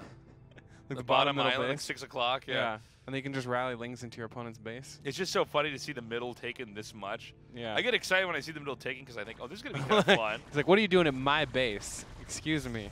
Thing is, there are 2 gases there. And you get a lot of Templar. Do we have Templar tech actually out here now? I don't think so. It seems like Zerg's like almost like... Oh! Oh, my God. That's a big kill. This is just funny. Why is there so much contention for the middle, you know? Like, well, the funny thing about the middle on this map is, like, it's the easiest to just organically walk to. Yeah. The island is not. Right. But it seems like you need, like, such a heavy lead that it, you know. Yeah. To actually, like you've killed all of their Templars, you drove their army back. But at that point, the game's over anyway. And then you just take the middle and make a bunch of Lurkers and lock them in and have mutas flying around taking out their other bases. Like that, yeah. He's basically played the most difficult game he could possibly play. You know, the Zerg player. Like, he's still in it, but he's decided to take the hardest route possible. It doesn't get harder to just take the middle and then play a game from behind the entire game. It's just so crazy that we just keep seeing the middle taken here. You know, the middle is... I think actually this might have the most interesting middle in all of the StarCraft maps, though, because it's hard to take a third. Yeah. So it's like you're suddenly kind of pressured into doing this. You know, fighting spirit, you always have 2 other bases right next to you that you can take a third at. Yeah. It's like really easy to do. Yep. Yeah, blockchain's third bases feel very unintuitive. Nice. Nice. Yeah, this is not going well. I can't believe how long he's been holding on. I mean, he's really on the receiving end. Oh, this is just Corsairs here? What is he doing? If any Overlords pop out of that base, they're dead. If he wants to get a DT over there, he can. Yeah. Is this another counterattack with the Hydras in the bottom right? That's funny. I feel like both of these players don't know how to end the game. And so, like, we have Zerg just continuously running around on Hydras, and Protoss just never gets Templar tech ever. And I actually, it's hard to say, but if he can kill the Nexus one more time, it's like, okay, that's the end of the game. It's funny, too, because you can see at this caliber right now, it's like the Zerg who was good in the last game. This map requires such a different mindset and approach that it's like a headache to try to figure out how to get his army over there. Right. And protect that, so he's sort of like just not dealing with it. All right, so the counterattack isn't, like, it's not really going to do anything. I feel like we've been watching this Zerg player die for like 10 minutes now. Seems like it, right? How long is this game actually? Is that 18 minutes? 18 minutes, 18 seconds. Yeah, this is an 18-minute game of the Zerg dying. That's what this is. What if Protoss wins the very, very end? Oh! Crap. He's crazy. Yeah. Cray. Is it weird that Protoss stays on this tech for this long? Yeah, of course. Like, why though? Because he's been in a great spot this whole game. Well, I mean, you just eventually want to have Storm. It's just, yeah. There's no reason to not have Storm. It just feels like he could have done this already. Dude, he's going to get the space, and then Protoss is going to die because he has no money. Keep in mind that when you're using Reavers in this, you're spending minerals, so sometimes you just get this spot where you're like, wait a minute. I don't have any money. Yeah. Aww. Oh, the Lurkers are all by themselves. I don't know about that. Yeah, all these Lurkers are going to go down.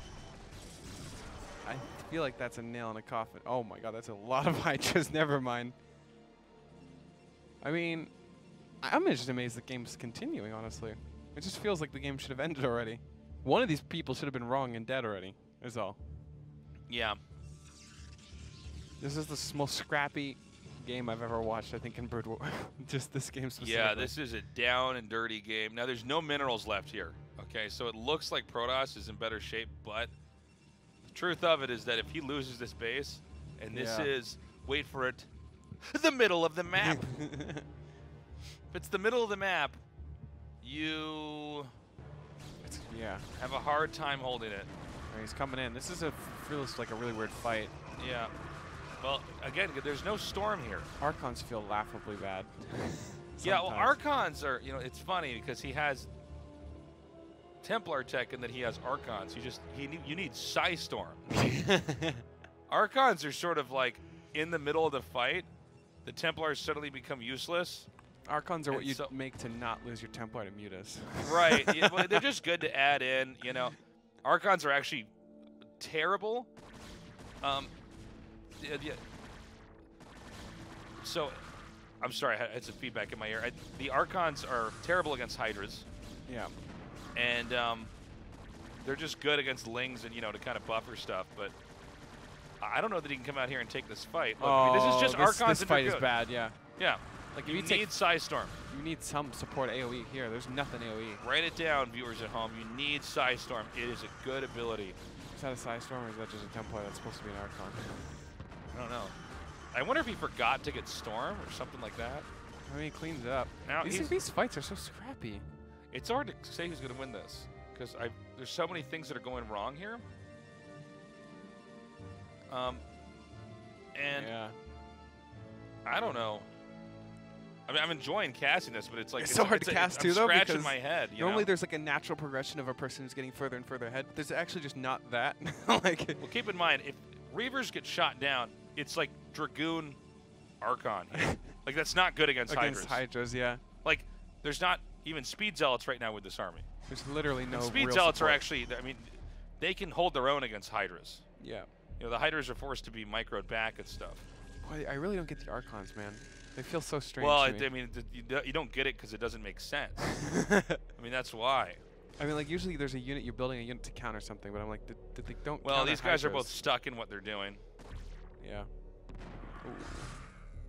This DT is actually doing work. Yeah, there's no overlords here. So you just come here and suddenly these 3 cannons all make perfect sense. Yeah, the cannon's on the bottom, by the way. Yeah, cannon's like defending. Oh, there's a surround. Yeah, look at this. Oh, the Reavers. There's actually not enough. Oh my god. Yeah, Zerg's gonna win this game. How? GG. Because you need Storm. You can't not have Storm. The Protoss played a better game. Just his army composition well, he was did. Yeah. Until he didn't have Storm. It's a good ability to have. Yeah, it's pretty important. I would say. Okay. Yeah. The funny thing was deal. he went Templar. Huh? He went Templar. It wasn't he went Templar, you're right, but something happened. He just like walked out with 5 Archons against the guy who's going Hydra. Maybe he's a StarCraft 2 player. He's like, I know how to deal with Hydraling Bane. Use Archon drops. Not a thing in this version. Yeah. Gotta get out of the way of the logo here. That style of going Corsair Reaver, and then you get this push with the Dragoons. It's really good. But no matter what, you have to be teching a Storm in the background. Yeah. AoE I is think so Protoss important. probably could have won that. Oh, Even just definitely. taking the center. He was in great if position. you get the Storm. Like once that there was a period where the middle base was taken and the Zerg was on 2 base.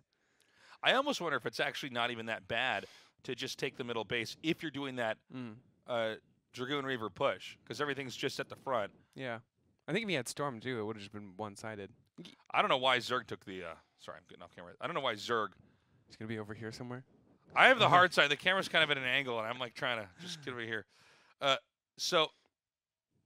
was I saying? I lost my train of thought. Talking about Zerg. Zerg took the middle of the map. Yeah.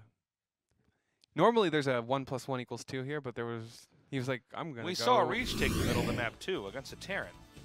Yeah. Anyways, we're gonna go into the next game.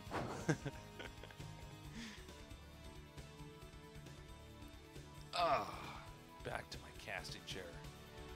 Because I'm an old wise caster. Yep. That's why I can't get in or out of a chair without making a sound. Is that a thing with age? I don't do that yet. It's a joke Dan and me talk about with each other. The noise That's you how make know when that you sit? Yeah, we make a sound when we sit down and go, ugh. Like that? Well, not like, like that. Not like a gremlin king. And then I get a chair, I gotta be like, ugh. Right. Now, in this, are we out of TVT? I think this is a TVT, yeah. The humans are fighting against each other. All right, let's do it. Humans never fight against each other.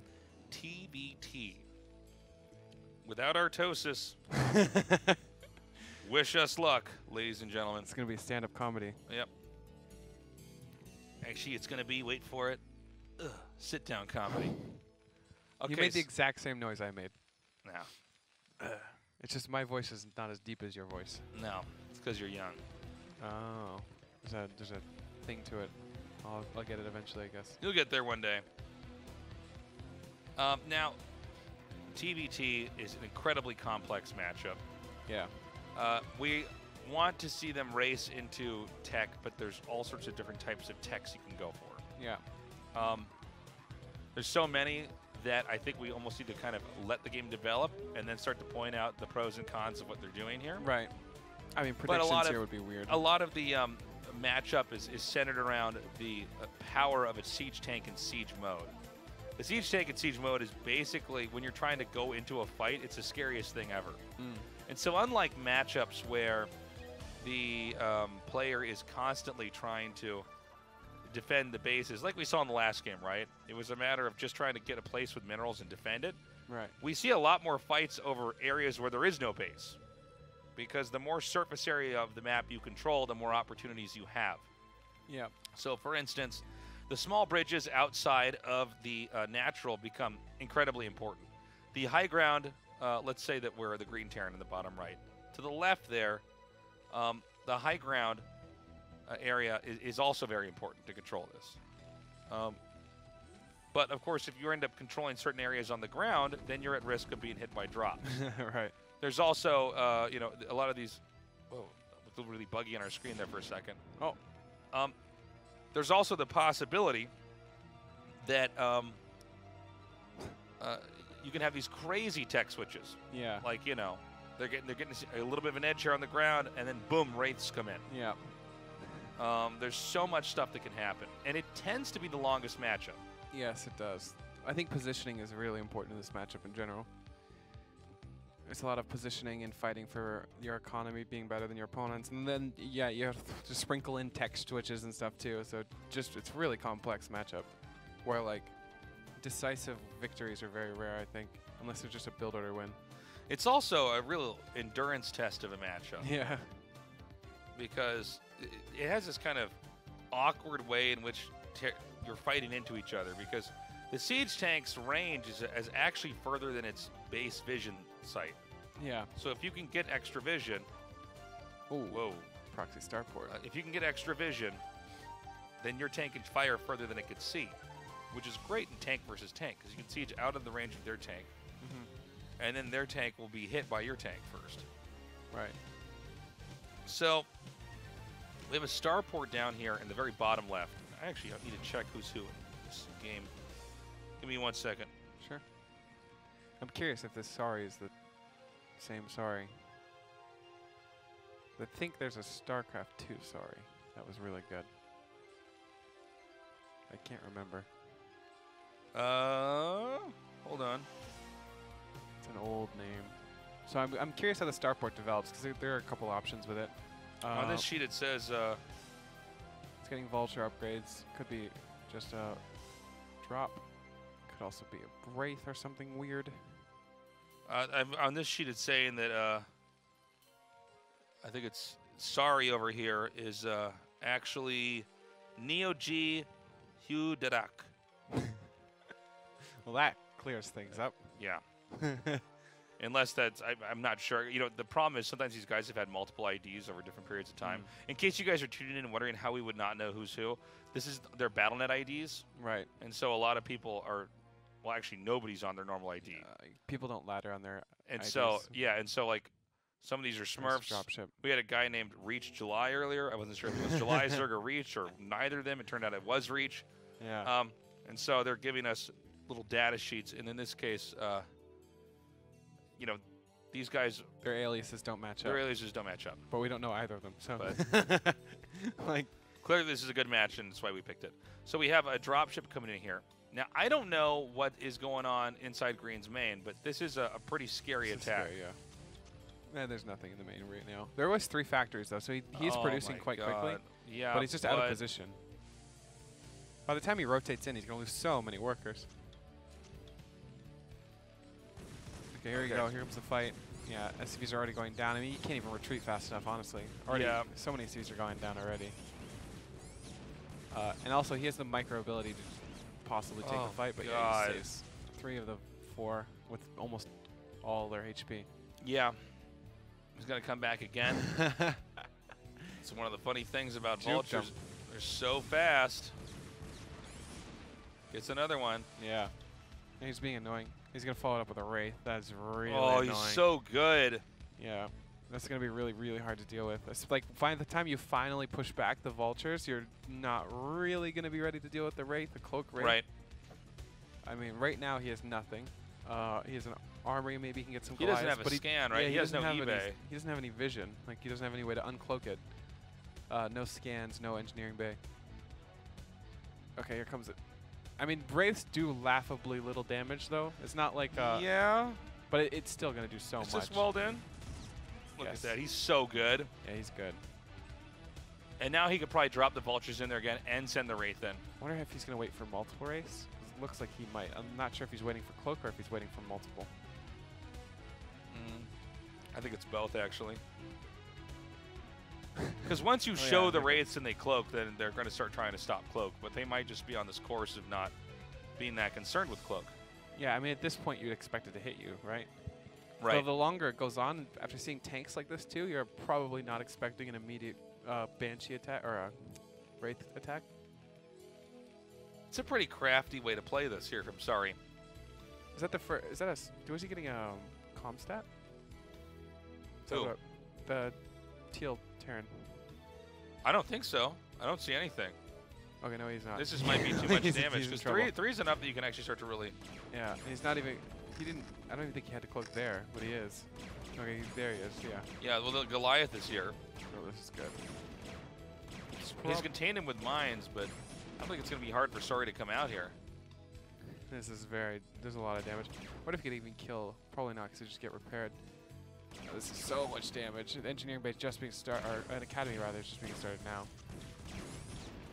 Yeah, this is so much damage. Is there any way to stop this? Look at the vultures are back. Oh my God. Yep. It's so brutal. I bet if you. There's nothing he can do but try to finish this eBay. If he, yeah. If he. Oh man, this feels really bad. Don't worry, they're gonna run out of energy eventually. Yeah. And then they'll just fly away, and you won't kill them.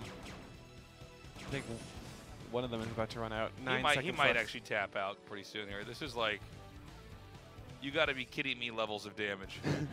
I mean, this is so brutal. Yeah. What are all those vultures even going to do? He has so many vultures, but they're actually not going to do anything. Like, look at how many tanks we have. Oh my God. They're not even cloaked now. 6 kills, 6 kills. That's so many kills. And that doesn't count all the SCV kills that were there. They're It's actually 50 still SCVs alive. to 30. They're still alive too, so they can actually be annoying in the mid game too, like pushing tanks back and stuff, just being obnoxious and like harassing rally points and just being annoying. They're going to become generals when this game's done with. Oh, he's cleared out all the mines, or he's clearing them out. Yeah, in TVT, you want your mines to be really bunched up and close together because they're much better at setting off if they all get triggered at once. Yeah. Also, because I know we've had some people that haven't watched some StarCraft 1 in a while here. Vultures don't set off mines. Tanks do, but vultures do not. That would be sick if vultures did. Do you realize how You fast you just could drag a mine? You like drag a mine all the way onto their side of the. That would be great. I see mines come out. You just right-click towards their expansion. The mine chases you across the chase map. There'd be like some weird meta where you're trying to find their mines so you can drag them into the other people. Alright. I mean, this is so... Oh, wow, that was a big hit. This feels really, really bad for the Teal Terran. Really good targeting here. Yeah, you can take a base. I mean, where the race could still be annoying. I don't know where they are right now, but they're probably still being annoying somewhere. Yeah, look at this base. Finally adding some comm stats. One thing is, Terran, I mean, even his economy is just so bad. Like, there's really nothing going for him. I wanted to give him something, but there's nothing here. Yeah, I just don't see how Sari would throw this one. I mean, his harass was like way better than it is ever even normal in TVT. Yeah. Yeah, exceptionally good. This is nice. At least he's blocking the third base and being really obnoxious with it. Oh, that's that is actually so annoying. He's not turning around with his tanks, but there's nothing really here. Well, I mean, it's a superior tank out in the end. Oh. Okay. Wow, that was actually really good. That was pretty crazy. Okay, I guess he could still lose if he just runs his tanks into mines. Yeah, he's just got to make sure he's on. You never right-click move in TVT. You attack move everywhere. Yeah. I mean, these tanks are living life on the edge in some of these situations. Yeah. So it's starting to stabilize, but the worker lead is still here. It's 42 to 65. It's a big difference. He might not even siege here. Yeah, he doesn't really need to. I mean, there's just nothing really here. These numbers are overwhelming. Okay, coming forward. Yeah, he might do more mine stuff here. I mean, he's cutting off the expansions, so this is a pretty critical spot to be in. Ooh, nice hit there. Okay, we're going into the expansion. This is a really critical time of the game. Okay. GG, that's it. He just crushed him. Yeah. There was no point in that game where I felt there was an edge for the Teal Terran. No, I mean, not at all, man. Sorry, just he bopped got him. just so dominated. So let's see if Sari can do a better job in this next TV. Or I'm sorry. Well, I don't know how to say this, guys. Don't even try. I've been using Teal Terran. IOKT goal. I'm not doing that. I don't even know how to replicate what you just said. That's because that's his spelling of his name. It's a different color now. I'm going with the yellow Terran. So, Sari just came in there with a really cool opener, a great follow-up when the Wraiths coming in. He did the Vulture drop first, did a lot of damage, kept those Vultures alive for most of the game, killing SCVs here and there. Wraiths came in with Cloak, killed off a bunch of stuff. I feel like if you give Vulture drop, you don't want to deal with or prep for Wraiths because you want to try and cut corners to become or to get ahead. But you kind of have to prep for Wraiths, or what happens happens. Like what happened will happen. So he just cut the wrong corner. Yeah, I mean, if you could skip turrets, yeah, just get more up more quickly. Because everything you're doing is Terran and TVT costs gas. So it's like every single decision is really difficult. Like you're skipping things for things. Yeah. Yeah. The TVT way it's going as far as tech choices is a lot like PVZ, where there's like, okay, are we going to get this or are we going to get this? Right. Because if we get this, we're dealing with this thing. Only in this case, it's in a mirror matchup, so it gets even more complicated Yeah. like that, you know? It's quite hard to make those calls. And you have all these other moving parts here, like Wraiths. Obviously, they need anti-air to fight them, whether that's, you know, your Wraiths or your Goliaths. Right. But Goliaths are not helpful against the ground most of the time. Yeah. You know? I mean, they even hinder your armies to some extent. Yeah, so it's tricky, you know, to try to know what to do. And again, there's so many different openers. And from my understanding of TVT, it seems like everything can kind of beat everything else, you know? It's more of like a personal preference thing. Well, it just seems like, you know, strong everything gets specific, and then it's like, okay, well, I'm going to try this with this unit, or, right. you know, it's very tricky. But, I mean, that game was kind of a textbook example of like, all right, this guy did a sneaky drop. It did the damage, and then he was able to win as the game went on because he got that lead. Right. Now, in this game, we have Sari going for a quick command center, and it's going to be a quick factory here for Yellow Terran. Yeah. I'm curious if we're going to see another proxy or something. These SCVs are Roman. Okay, Legokvio. Why don't we just use Yellow Terran? Okay, Legokvio is looking for a comeback. I love when they're I think Dark's Twitch channel is also like just his Hangul name, but it's like DKQFP. Like it's like the worst brand. Like imagine trying to find his Twitch channel. Yeah, it's just like why? Well, like why would you just make it Dark? Dark SC2 Zerg or something, you know? Something findable? Like QKFDR or whatever is not going to be that. Yeah. So basically, if you want to type in Hangul, which is the Korean alphabet, you just hit a button on your keyboard, on a Korean keyboard, and it just switches that into that. And then you just type that in, and you'll look like you're typing Korean. Yeah. Well, I remember being a kid, and I'd be paired against Koreans and be like, what? So they just, like, took a bunch of letters and just, like, spammed them out? It's just lots of L's and J's and H's and... Okay. Yeah, I never understood that either until I understood the Hangul keyboard. Oh, okay. Like, even there's, like, GG and WW or whatever, right? It's like, what's WW mean? It's actually just GG, but in the Korean keyboard. It's the G-it. Yeah. GG. So we had that barracks made out in the middle. And that's so that you can get a quicker scout. Send something across the map. He makes 2 Marines to keep him back here. Yep. 2 facts in armory.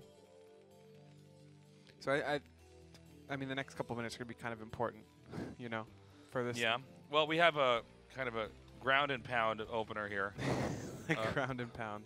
Well, he's going to try to push him. Yeah. Where we have an expanding build here. So it's going to be Sari on the defense for a change here. Yeah. And this, I mean, he's getting siege mode, right? Yep. I mean, I imagine. Yellow Terran, he has to be, right? Because yeah. Otherwise, what are you going to do with the bunker? You're like, damn, a bunker. I'll turn my tanks around. Yeah. Yeah, I'm pretty sure it's siege mode. And I think Sari has to respond with siege mode as well. Yeah, I would say so. I mean, the only way to really deal with siege mode is to get your own siege mode. Yeah. He's doing the damn a bunker move right now. Rats, a bunker, curses. You figured me out. And there are Marines in there.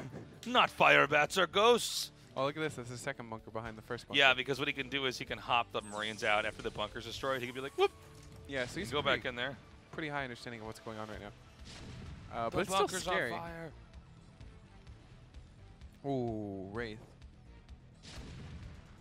Now, I like the splash does damage, I think, to the SCVs, right? Doesn't look. Oh, yeah. Well, that was a tank Yeah. shot on the SCVs. But okay. So he's eventually going to get his take in siege mode up here on the high ground. And if this doesn't get in here and deal damage, the Yellow Terran is just run out of time. yeah, especially with Wraith as also like a response. I mean, that's gonna be really annoying. There's the Wraith. I mean, once this Wraith actually does stuff, There's one Goliath over here. you can even put it across the map. It would be really obnoxious to deal with on your side of the map. Like when you're doing a pressure like this and there's a Wraith in your mineral line, it's like really important that you just kill him. But it looks like it's not going to be doing. So, these tanks. oh! Okay. Really nice. That's pretty bad. Second tank is up. Yeah, he just taps Yeah, out. GG. GG. He's too slow. Like you can't really get that like positioning he needs to make that work. So I mean, Like he needs to be attacking. The tanks need to be hitting the natural. You need to be doing like proper damage. Yeah. That was just not very good. Yeah, you couldn't get It the was positioning. just like. Sorry played really well though. Yeah, I mean he's clearly a better Terran player. Like even the bunker stuff where he's. I don't know how often that works. I don't know either. But it doesn't seem like there's a lot. He read it really quick. To I think the second bunker and then the Wraith and everything. It just felt like it was very smooth. Like he knew what Another he was gonna moment, do. you know, one player clearly better than the other, but we're seeing in some of these, you know, for instance, the second bunker is a perfect example. He knows, okay, by the time he is going to kill my first bunker, but then he'll have to kill the second one, and by then I'll have 2 or 3 tanks. Yeah. I'll have a Wraith out. I can start to snipe him. He's not Exactly. going to get in here. If he only had one bunker, it could snowball so badly. It's too hard for the other Terran to break the siege line. Anyways, we're going to have a 10-minute break. When we come back, we continue on here at the KSL.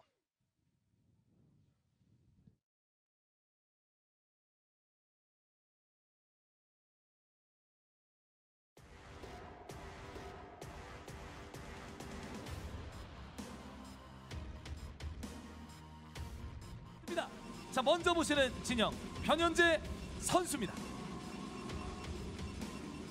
자, 이에 맞서는 정윤종 선수입니다.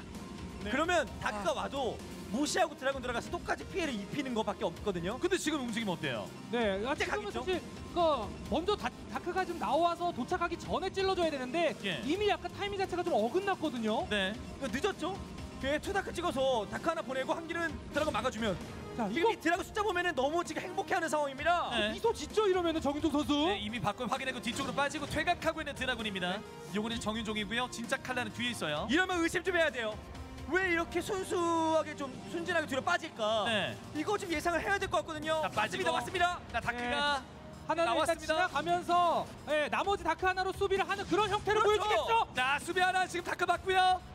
여기서 드라군 대응. 들어가나. 예. 뒤에 로보틱스 지으면서 어떻게든 한번 기회를 만들어야 되는데. 네. 야, 정윤종 그럼 3게이트가 좋아요. 네, 이거 컨트롤로서 일단 파일럿 파괴하고서 이거 좋아요. 다크 템플러 돋지 않게 피해를 줘야 되는 변현재 선수입니다. 파일럿도 파괴를 시켰고요. 하지만 바로 이제 파일럿 지으면서 소박해주는 거 되게 좋죠 지금. 네, 바로 판단했습니다. 자, 드라군 많이 줍니다. 지금 4개 남아있는 상황인데요. 아, 이렇게 병력 교환하는 거는 안 돼요. 자, 지금 다 잃었어요. 정윤종 선수가 너무 좋죠. 자, 이제 들어가요, 다크! 아니 이런 결승 무대에서 네. 시작하자마자 다크를 갈 수 있는 이 배짱. 아, 대단해요. 자, 취재. 먼저 변현재 선수입니다. 자, 이어서 정윤종 선수입니다. 이거는 100% 올인이에요. 예. 타이밍을 짜고 들어가죠. 네, 요거 데리고 가서 한 방에 뚫겠다라는 건데. 네. 아니 이미 리버도 정윤종 선수가 나와버린 상황에서 맞아요. 언덕 위를 뚫고 올라간다. 예. 물론 지금 당장 병력은 더 적은 거 아닙니다. 병력 수는 괜찮아요. 그러면 싸움은 교전을 좀 잘해야 되나요? 그렇죠. 일단은 셔틀이 있기 때문에 이 셔틀을 통해서 상대 리버와 이 드라군들을 좀 뭔가 오합지졸로 만들어줘야 되는데 네. 정윤종 선수가 일단 와, 했고요. 배터리까지 먼저 준비를 합니다. 이거는 교전에 응하겠다는 얘기죠. 네, 그래 전방 파일런으로 상대방이 병력이 원활하게 때리지 못하게 막아주면서 이거 안 돼도 가야 돼요. 미래 없어. 무조건 싸워서 저 리버 잡아야 돼요. 타이밍이 안 나와요. 에너지는 지금밖에 없습니다. 네, 이 셔틀 리버 하나 중요해요. 있는 거 노려야죠. 자, 리버 싸움 시작됐죠.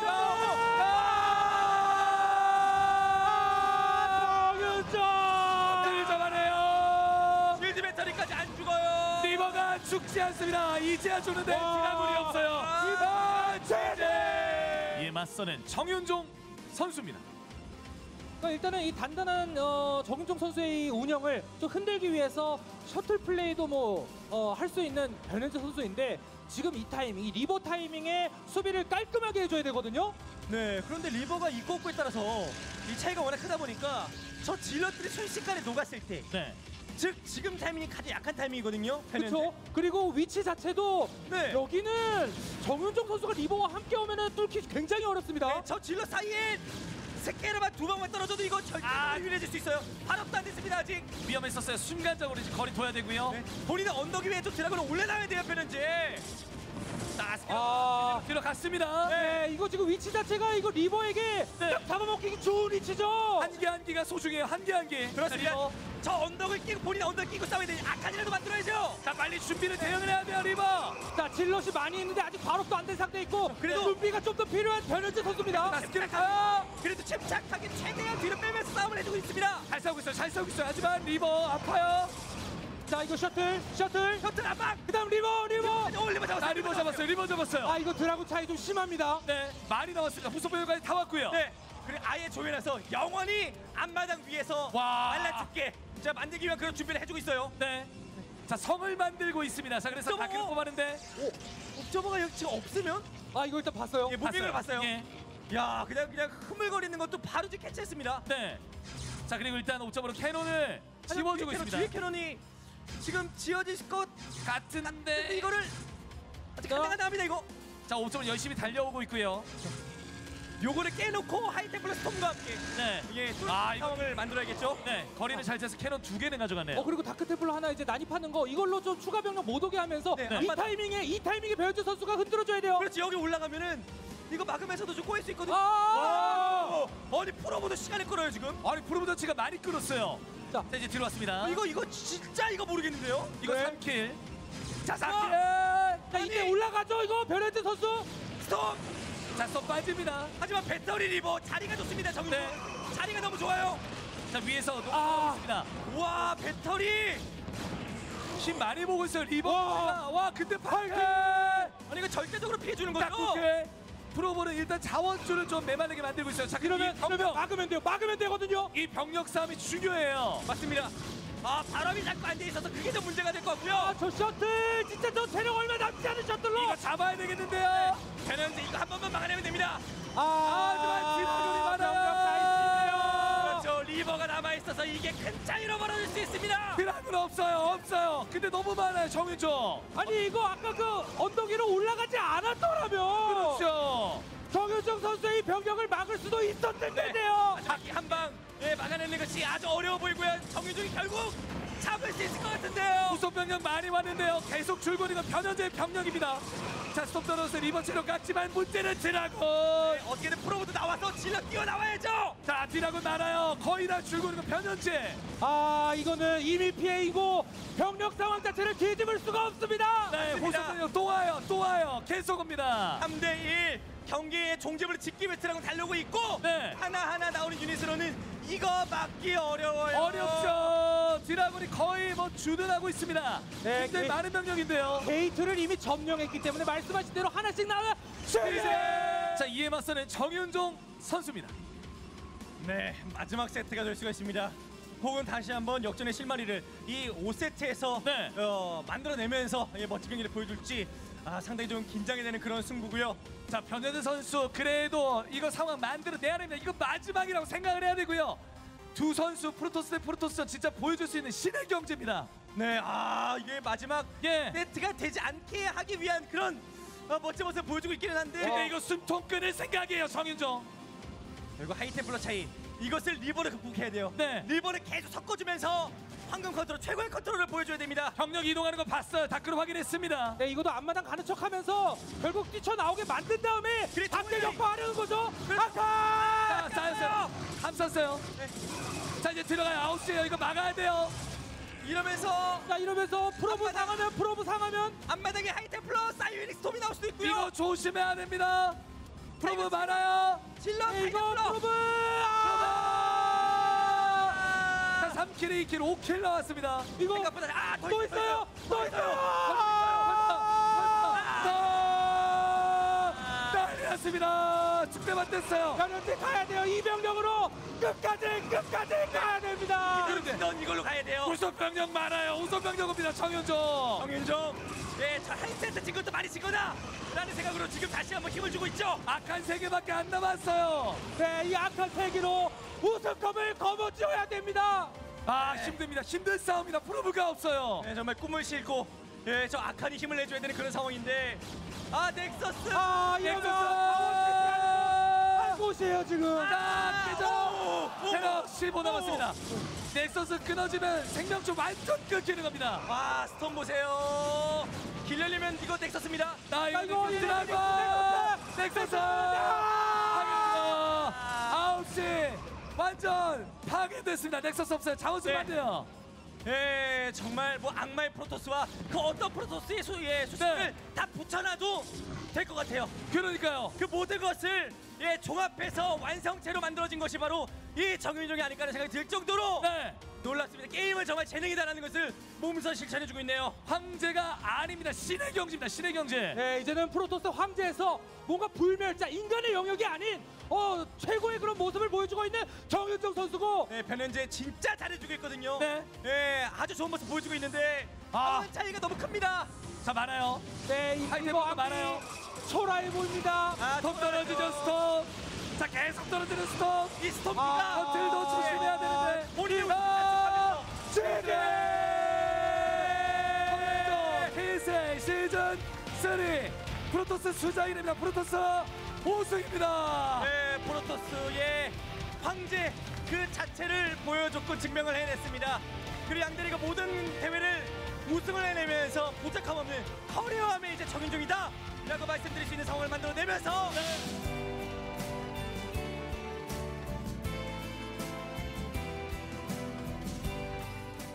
Did you enjoy that? Was that nice?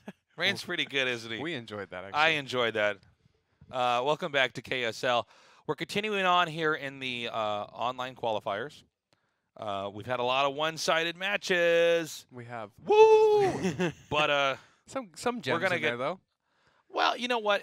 Again, I really do mean this too. It is kind of good to see exactly why some things work and some things don't. I cast a lot of top-level StarCraft, but to see, there's so many different builds in StarCraft, 1 Yeah. and 2. So many different weird things that you'll see someone doing a ladder, and it might beat, the average player, someone like you at home, and you go, Whoa. What if Cyril's watching the broadcast, huh? that's right. He just turns the stream off. I hate you, Tasteless. But you see all these different builds, and then you can kind of we spent a lot of time wondering why does that not work?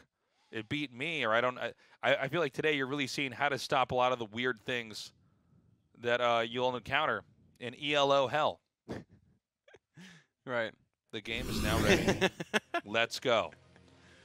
Or if you've ever wanted to know what it would look like if you were playing, Me? a pro gamer. No, I mean like if a viewer at home, you're like, what would it look like if I played a pro gamer? Some of these answer that question. Yeah. Now, I want to point out right away, this Zerg player is actually a random player. Impressive. So he went random at the start.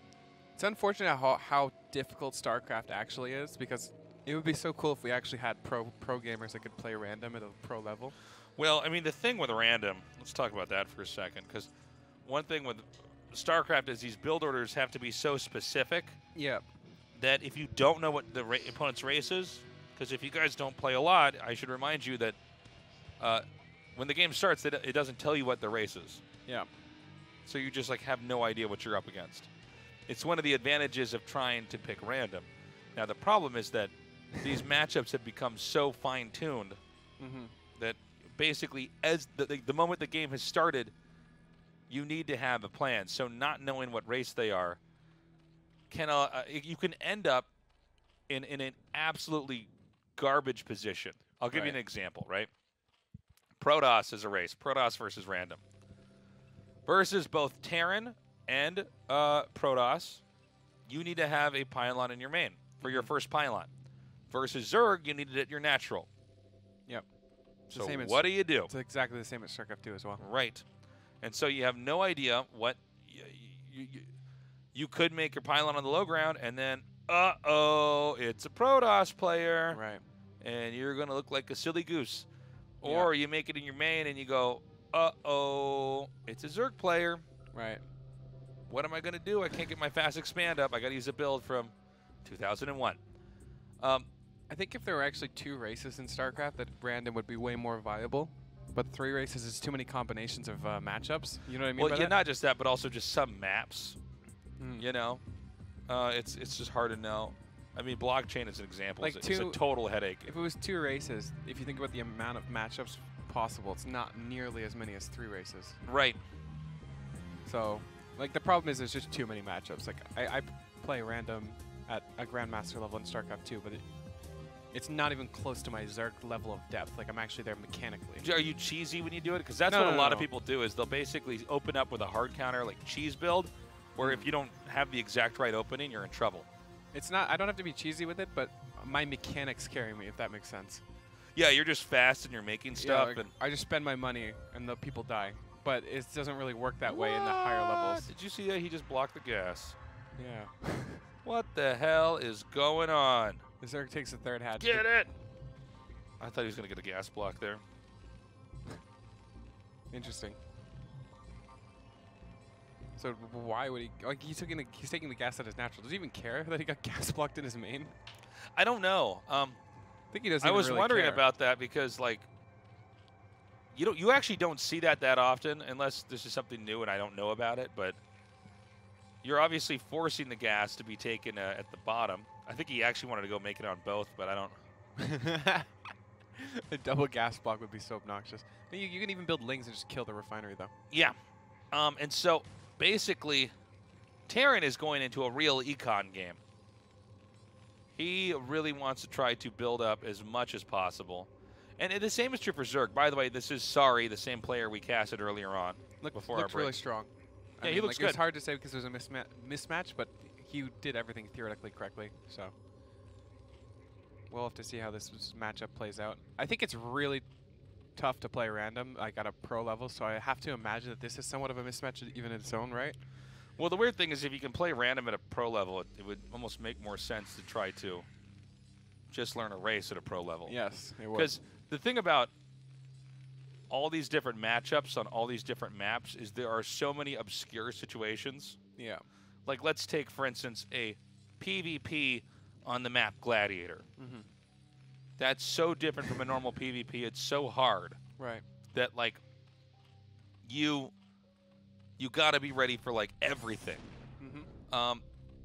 You know, a ZVZ on some of these very tiny, narrow maps. A TVT on a very hilly, ridgy. I mean, there's just so much stuff, and there's so many different possible build orders, and so many. You know, you ever notice, like, when you're in a StarCraft game and you encounter a situation where you're like, oh, this happens like one every 150 games, Yes. Tons but of I know times. this exactly. And Oh, like yeah, when sure, when sure. you see it, you go, okay, You know the response to it because you've played it at some point. right. Or you'll encounter this thing. Maybe it's kind of trendy that week. 3 times out of, let's say you play 100 games in a week. 3 times you encounter this thing, and every time it was hard, but Yeah. eventually you kind of figure out what you need to do against it.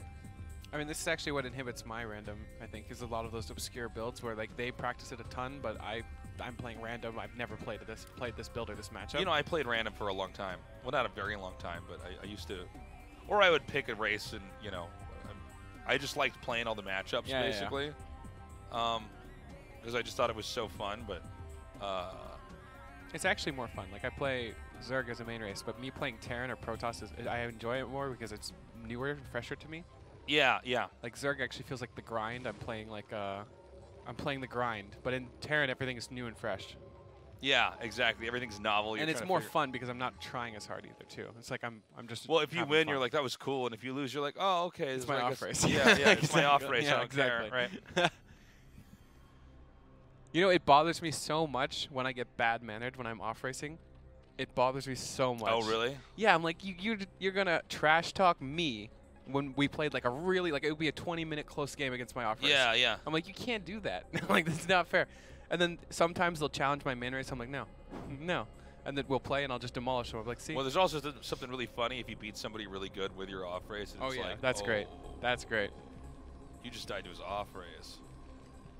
This is why I refuse to play pro gamers in their off races, because they can do dumb stuff.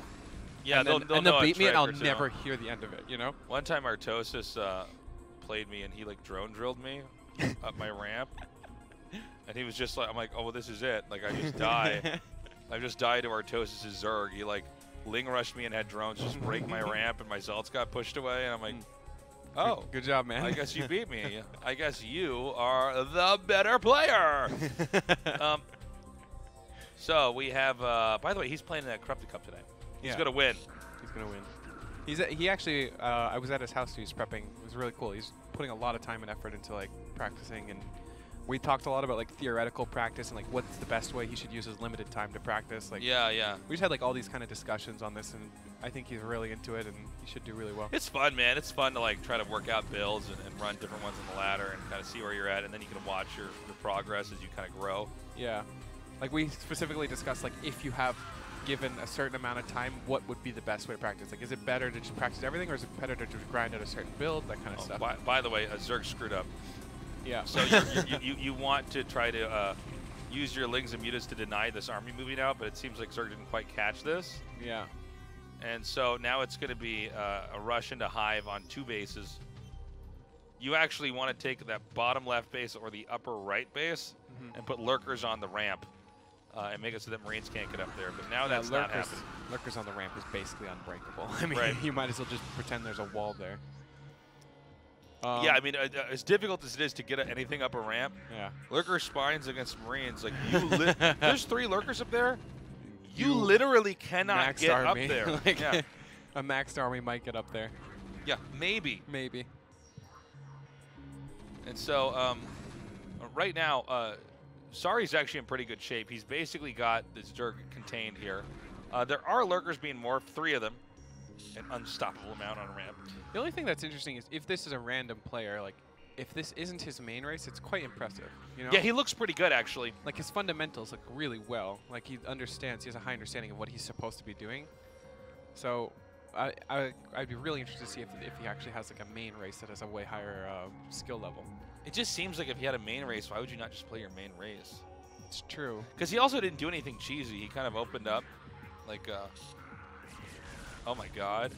I guess there's actually nothing here. Okay.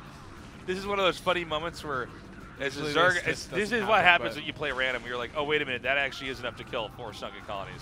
Yeah. It's too Because late everyone, now. it's like Terrans don't normally do that. Yeah, But like when they do that, looks so strange, right? Yeah. This doesn't look like it's supposed to happen. It's like, Because this never is even attempted usually. No one even attempts it. but They this see Terran's sunks like, and they're like, that's nope, 4 sunken colonies, nothing there. I can kill that. that's actually impressive. Yeah. Not so much. Not so much. I like that snap call. He's like, you know what? He's like, what? You're dying. He's like, he only has 4 sunken colonies. What is he doing? He's like, oh yeah, just runs in. All right, what do we got for the next matchup? It's like Terran another versus Zerg, but again, this is a random Zerg. Let me double check on my paper. Yeah, this is random Zerg.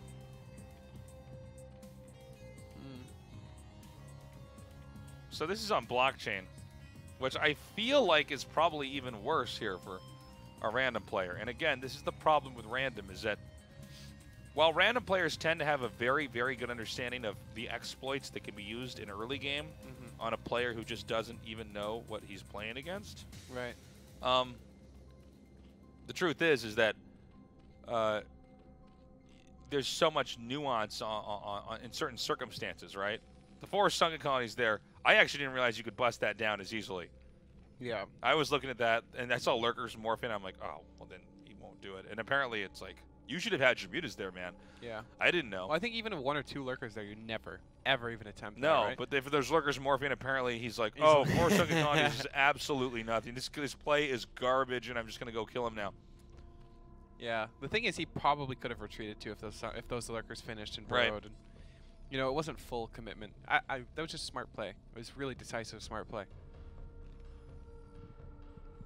And so, now we're going to throw barracks down here. Terran going for a quick expand. I don't see anything cheesy here from the Zerg. No, nothing cheesy. You know, I guess what is the cheesy stuff is a Zerg can do to a Terran? If They can do. if the Zerg Can they do like 4 pool? Yeah, that is something that's a real problem. Because Yeah. like, I mean, 4 pool can be just really scary. Like, you yeah. can just Well, here's die. the thing: if Terran's making this stuff on low ground, Yeah. if you 4 pool him, it's like you just get up there. Yeah, I mean that would, if you were 4 pulling, you'd be really dead right now though. Like, right? This is a hard wall. Is it? I'm pretty sure it is. Well, it would depend actually. It would depend on how quickly the SCVs could save the depot. Yeah, maybe. I don't know if can Lings go through the bottom of that. I don't know. I don't know the Terran Wallens. I spent so much time to figure out the Protoss Wallens that now. I just don't even try to attempt it. Just like the walling mechanics make no sense. If you're, yeah, there's like a couple rules you can follow. There's some for Terran, some for Zerg, and some for I'm pretty sure Protoss. that is a link-tight wall, though. For instance, like Evo chambers are excellent for walling. And hatches, too, because you can use the area where people run between. You just make eggs there. Right. Zealots can't fit through them. Okay, so this is a pretty sneaky build here by the Terran. Terran knows that this looks, on the surface, like a quick expand. I thought it was going to be a quick expand. I didn't notice the gas was taken that quickly. Right. There's actually just a factory being made back here. Yeah. And so... Looks like he's going to build a... Is that a starport on the left side? I think it's going to be a 1-1-1. Or is it a depot? I think it's going to be a starport. I don't think the factory's done yet. Yeah. Oh, does he just make a command center? Never mind. Command center it is. Yeah, I mean, that's standard, too. We Yeah, might it's still fine. see a 1-1-1, too. Like, you can get the command center and get a starport later. Right. It's fine. We'll see. Pretty So standard Zerg is rushing into 2 hatch. He had 3 hatches the last game. Yeah. I mean, the last game was really interesting with the third base. I mean, it felt really strange, you know? Right. Like, yeah, the third base just kind of died. Like, there was no defense Well, there. I mean, you got to be really careful because both Terrans and Zergs are really good at that mid-game skirmish. Terran's trying to move out and stim and just gun stuff down, and Zerg's trying to come in and have enough damage, hitting enough targets that the medics can't heal. And it just spirals out of control. And this is actually 2-hatch lurker, which again, this is going to be really interesting. Now, is it like a 2-hatch lurker, like I'm going to run through your base lurker, or is it like going to be drops or something weird? I don't know. I don't know. There's so many. Oh, 2-port. Or 2-starport. Well, what's funny is like 2 starports, like there might not be anything to protect the air, but he's actually getting a spire here, so I guess he wants to get like 1 or 2 defensive units to try to fight this, and then. But this is going to get scouted. Yeah, this is a big scout. This is a massive scout, and he's got the spire too. There's no surprises here.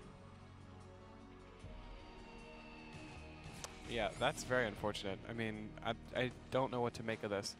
I feel like 2-port's totally fine against whatever he's doing, too. Yeah, well, you can 2-port Wraith against Muta. Yeah. And you're just sort of matching their Mutas. Yeah, I just don't see what's the plan here. It just... How is this a map where you can both be blue, by the way? This is weird. The colors have been really messing with us. Like, look at the difference between those 2 blues. Yeah, no, that's what was. Like, look at the Wraith and look at the Overlord. That's what suddenly it dawned on me when I saw the 2 armies like together. Yeah. It looks like it's team melee, but they're fighting. So strange. Oh my God, he cancels the spire. I like it. Oh. I love it, actually. Oh, young Let me retract Jake. my No like regret. This is some down and dirty scumbag Zerg. This is pretty all in, though, too. I mean, it has to do damage. There's Well, no I mean, I will tell you something. I don't think this is going to work at all. Do you? I think it might. I mean, there's a possibility there. Do you believe in Well, magic? actually, if the Wraith Scout's in the Spire, then I don't know how it's going to work. Yeah, okay. All right. Never mind. I retract it. Also, the Hydra Den is bumping, so what else could it possibly be? Yeah, he's like, oh, it's lurkers. Yeah. Oh, you're and trying there's to Siege free tank. win against yeah, me. I mean, this game is actually over. So you gonna morph these into lurkers or what? By the way, 3 Hydras there, and there's no Spire. I think you know what's happening. Yeah, you definitely know what's happening. You're like, well, I better run back because I'm going speed Hydras. Not. One Siege tank here could just end the game. Yeah. Yeah, I don't know how you really make this work. Well, everything's been scouted. The Terran players just look, had I mean, full this is vision. actually just not a very good build. It's what we've been talking about here.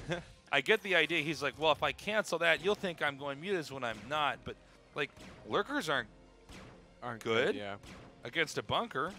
right. That's what you actually make to stop lurkers. Yeah, also the Wraith was just full scout. I mean, watch this. Is this going to do anything? Are we going to get a bunker? Are we going to get that bunker, Nick? Are we going to get it? I don't think so. I mean, if he does, it still doesn't matter. He just like runs away. He doesn't even get. He's not going to. I mean, wait. What am I What is seeing our? here? What is the future plan too? 'Cause Hydra we lurker. don't have a Spire. Hydra lurker, huh? This is like some 1998 StarCraft 1. That's the old composition. 1998 StarCraft. Whereas the late in control would say Manzurg. Hydra Lurker coming up. Now, this is much older and it's less used because Lurkerling is just more cost efficient. Right. But you can fight with Hydra Lurker. I've seen Sulky do this in some games. The problem is that this guy is not Sulky. I mean, there are 3 Wraiths, so it would be a Yeah. little bit awkward if you were just going Lurkerling.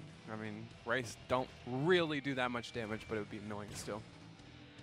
This is bad. I mean, but I love how periodically the Terran's been coming in and scouting basically everything. You know? Like every tech choice that's been made has been scouted. Look at the 2 Lings from the inside are killing. Just try and get out. It's funny. Fall back.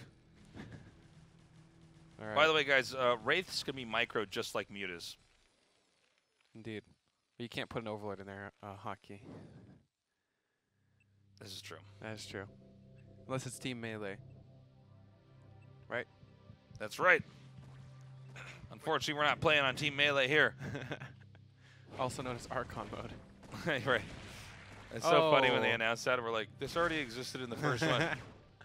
No, this is annoying. There's no Overlord speed, right? So, I mean, you're just out of your main base for quite a long time here. And he's going to slowly tech into Mass Marine Vessel Terran. Yeah. I mean, I think he could do whatever he actually wanted to do, right? If he's like, you know what, I'm going battlecruisers, we'd be like, yeah, that's fine. It's your life, man. You do you, buddy. This is painful. A painful death. Yes, this is very painful. Yeah, like, even the guys, if you wanted some advice, play like the Terran and don't play like the Zerg. Yeah. Oh. Ooh. Does he just have enough Wraiths? Is he like, wait a minute? Look These are fighter jets. I this could just control. kill you with my fighter jets. Look at this. He's like, get back here. That was sick. That was sick control. I like how the meter's like, no, you don't. And the Wraiths just like turn around and kill them. Yes. We have missiles, unlimited missiles. Man. Does the Zerg have anything going for him? No. Absolutely not, Jake. Yeah. The the 2 starport science vessels are just going to be, you know, it's ridiculous. It's going to be hilarious. I like this expand at the bottom right. Sometimes those places go unchecked. Yeah. All right, well, it turns out those lurkers didn't do anything. We almost got him. We almost got him with that lurker pressure. All right, what do we got? 40 workers to 36. I mean, that's not really, it doesn't really matter. The thing is that Terran's tech, like, is just so much better. You know, like his army composition, it just destroys the Zerg's army composition. So as soon as he decides to go, the game's just gonna end. Yeah. Which looks like the decision has. He didn't. I don't. Yeah, he's gonna get just destroyed here. I feel like. And tell you what, this all goes back to the beginnings of that build. You know, it's not safe. He cannot do that. Yeah. He wanted to try and pull some weird thing, but it just didn't work. The Terran player did a really good job just constantly scouting. Like, basically nothing got past him. He just had a full vision of everything. Okay, here we go. Yeah, I mean, this is going to be painful. There are 5 lurkers here, but a Radiate's going to destroy him. Plus, he's got siege tanks. That one tank is stepping a little bit too close. I guess you D-Matrix if you really wanted to, but this is going to be painful. Yeah, this is just too much. A Radiate goes down. Everything's dying. I think we should have GG here. We should have. He knows the trouble he's in. Okay, the siege tanks continue to leapfrog forward. Yeah. Yeah, There's just it's nothing raining down on the natural. It's just Hydras are not going to help you here. Hydras with speed are not going to beat Marine medic with this many tanks in the back. Did we lose all the science vessels? That does seem like a bit of a misplay. Science vessels have such good utility if you just keep them alive. Yeah, sometimes it's good to put them on patrol. Yeah. Keep them moving because, you know, if they stop, then it's hard to get them to move as quickly again. Also, they're just like Scourge magnets. You know, like Scourge from all over the map find them. All right, we should have GG any second now. Yeah. I'm going to stand up. I'm going to lay down. How about that? That's fine with me. Okay, so he's just going to go on the main. This is where all the infrastructure is. Yeah, he's all the tech tree. Staying in a little too long, I think. This was fantasy in StarCraft. You know, I wouldn't be surprised. Yeah, he's like, I'm going to get my GG time. And it's like, no, you are not. And stop playing random. Okay, GG. All right. Why do drones burst into justice flame when they die? Justice was served there. A random player goes down. Who goes down? Tried to pull a fast one on its soaring. Yeah. Not happening today. Not happening. He was like, ooh, what race am I? And the guy's like, it doesn't matter. I'm going to scout. I'm going to scout. I'm going to find you. I'm going to punish you. I'm trying to figure out what race has it the hardest against random. I think Protoss. I think it's actually Protoss, For sure. just because of the pylon problem. Yeah, it's the same in StarCraft 2 as well. Zerg. Can you overpool in every matchup? Yeah. I mean, you Do you know? Statistically, You just like going, yeah. Like I mean, like that. I knew you can overpull in 2 of the 3, so statistically it makes the sense, right? Yeah. Well, it's the same problem if they can't. In one of the other matchups, then it's the same problem that Protoss has. Yeah. Well, I mean, Terran. but I guess there's a lot of fast difference in like expand builds card you can do counter, now. like overpull. Yeah, if you overpull against one of the races you're not supposed to, that sucks. Yeah. But having a pylon on the high ground actually just loses you the game. You know what I mean? Yeah. Like there's a big difference between being slightly behind and just being dead. Like I came up with a build that just kills every Protoss ever if they don't build the pylon on the low ground, and they have a statistically higher chance of not building it on the low ground. So it's just like not fair if you play random, especially if your main race is Zerg. You can just be so abusive. Yeah. Like it's great. My random win rate is like 90% for Zerg and 40% for the other 2 matchups. It's funny. Move your body. If you say so. Move your body. What a name. So this, one of our players is the youngest player here. I'm sorry, can I get that age again? 2001. Born in 2001. Yeah, that's pretty young. Rainer is born in 2002, so 17 maybe? Okay, and that's IHPG is that player. He's our youngest player. 2001. Damn, 2001? God, I am so old. It's a couple years after the game came out. Yeah, let's see here. He's actually younger yeah, than the the game. game's young. He's younger than the game. Oh, that's so crazy. Well, let's see what he does. And he's Terran. An extractor trick. It's interesting that he's Terran. Well, I'm always curious to see what people pick, you know. I feel like the reasonings why people pick races is really interesting if they have reasons. Some people are just like, oh, I don't know, I just liked it, but some people have really intricate reasons. So when I picked Protoss, I realized that the game was getting too advanced, and I had to figure out like, okay, which am I comfortable with? Right. You know what I mean? Yeah. At the time, it seemed like, you know, PvT I had a handle on. This is like right around, you know, we had Reach playing earlier. It was right around when Protosses were just kind of expanding out. Right. And I felt like PvP made sense to me. It just gelled with me in general. Yep. Then TVT, I thought, well, this matchup, it does not gel with me. But TVT went through so many crazy evolutions as well. Yeah. Where PvP, we kind of knew it was about. We didn't know why. Like, is it Dragoon Observer? Is it Dragoon Reaver? You know, but. Yeah, But I really enjoyed TVZ and TVP. Right. That was my problem. Is I loved, especially TVZ. I had so much fun playing that. It was so rewarding. And then I also loved ZVP, playing the Zerg. ZVT, I did not know how to play at all, so I knew that was just not going to work because I didn't quite know how to deal with Medic Marine. Like, I would get Dark Swarm, but it was just hard, you know? I don't know, but I played so much of all of them. Yeah. When I first started, I played random. And then obviously I get past a certain level where you have to pick a race because it happens. At some point you're like, I need to pick a race if I want to get good. Yeah. And I picked Protoss. By the way, we have a Ling Rush here right at the start of the game. And it gets demolished. Rushing a young man like that. Is there any justice in the world? Well, I mean, he did crush it, so. Yeah. But yeah, I picked Protoss, but my friend in high school was Master League and he played Zerg, so I switched to Zerg. Yeah. Because I was like, you know what, we're going to get better together. Yeah, Like, yeah. I'm not going to get better playing Protoss, but if we come up with stuff, which we ended up doing. I guess also some of my favorite players played Protoss at the time. Yeah, me too. And I thought, oh, okay, like this is, I'm inspired by their play. Right. It You all know. came down to inspiration for play and like what I could learn from. Or you watch somebody else play a certain way and you're like, oh, that looks really fun. Like, I'm going to try that. Yeah. Though I regret it because I think Protoss actually fits my style way better. Oh, yeah. Yeah. Yeah. Well, it's funny because there's so many different ways to play a race and you know, to match up. Yeah. I do feel like certain play styles do fit races really heavily, especially in StarCraft 2. Sure, I think so. I would say even more so in Brood War than even StarCraft 2. Like, Brood War feels really shoehorned into specific roles for races because they just have to play out certain ways. Well, there's certain parts that have just been, because this game's so mapped out now. Yeah. You know, minus a very few small things, the game basically hasn't changed at all.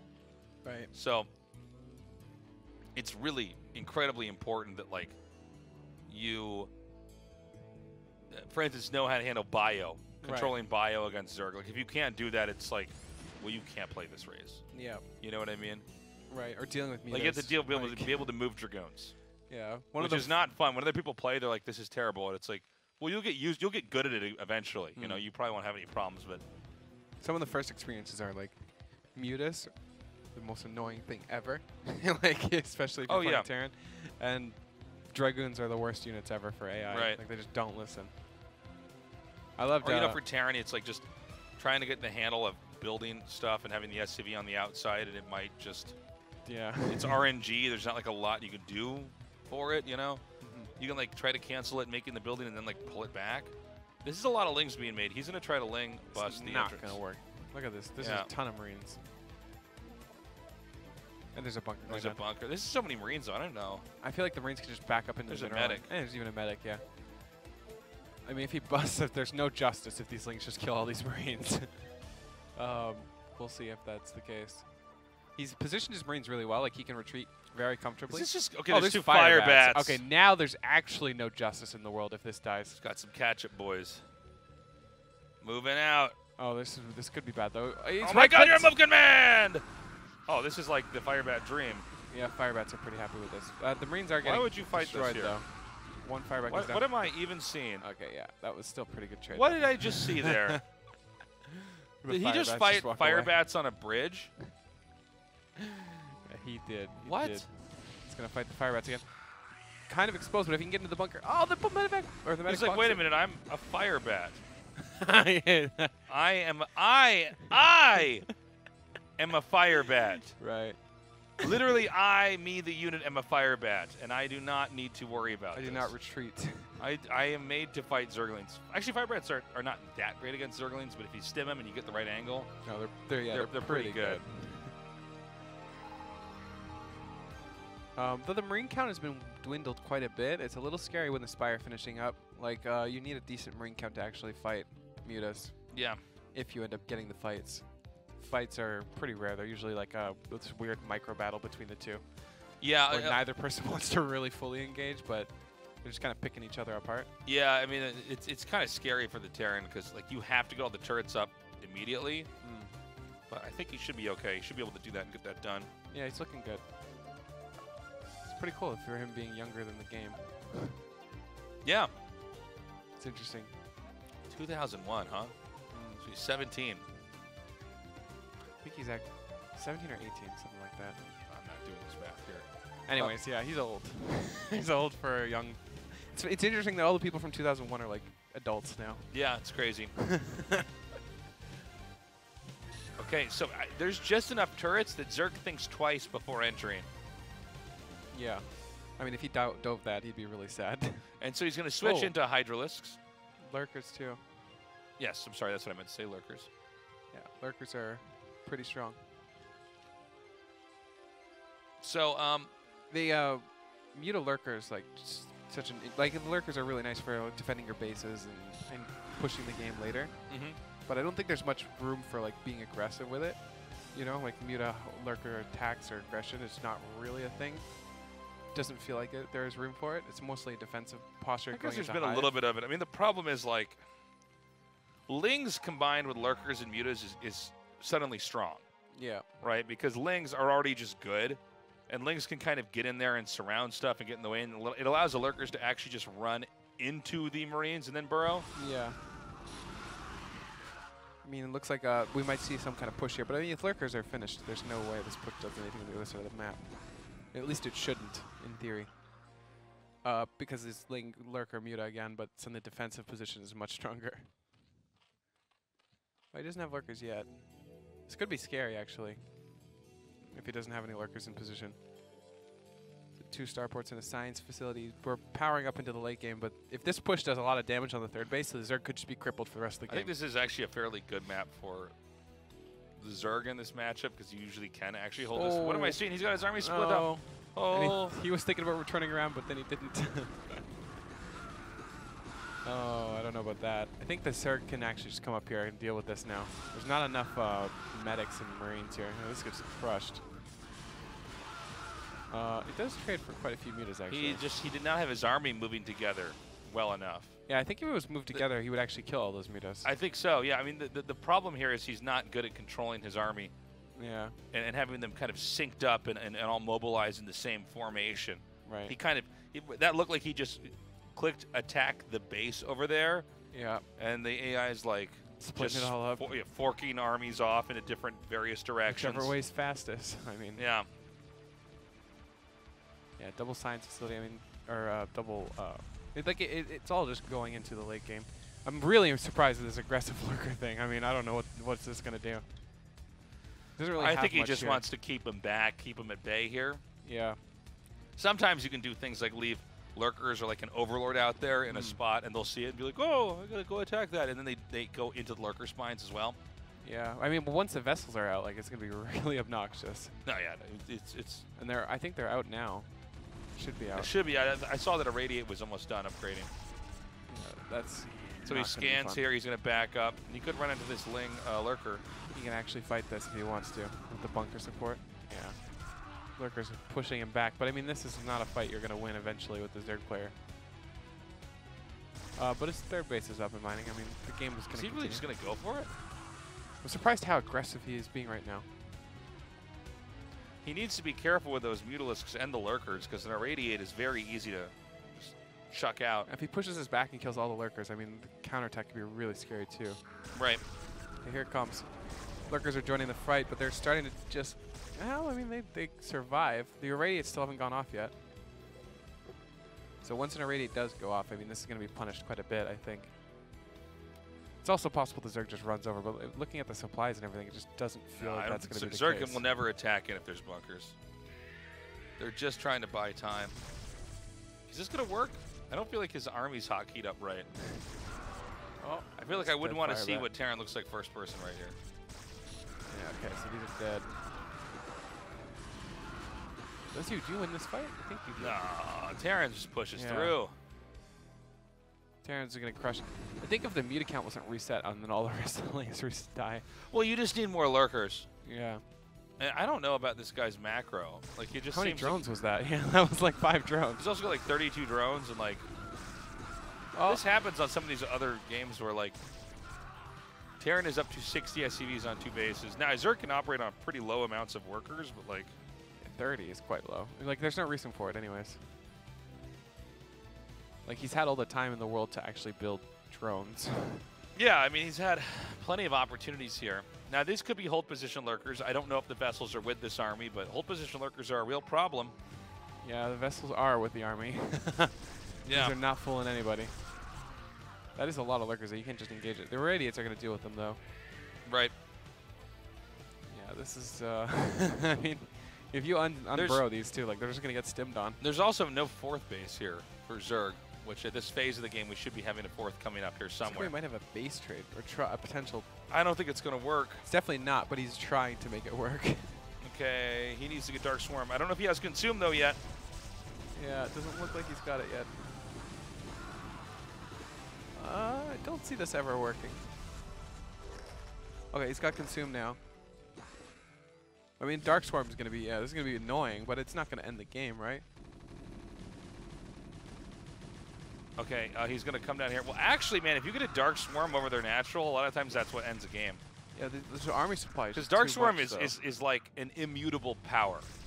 Right. That allows the Zerg to have absolute dominion over a territory. Oh, and Zerg has to play around this. Okay, this attack is a little bit sloppy.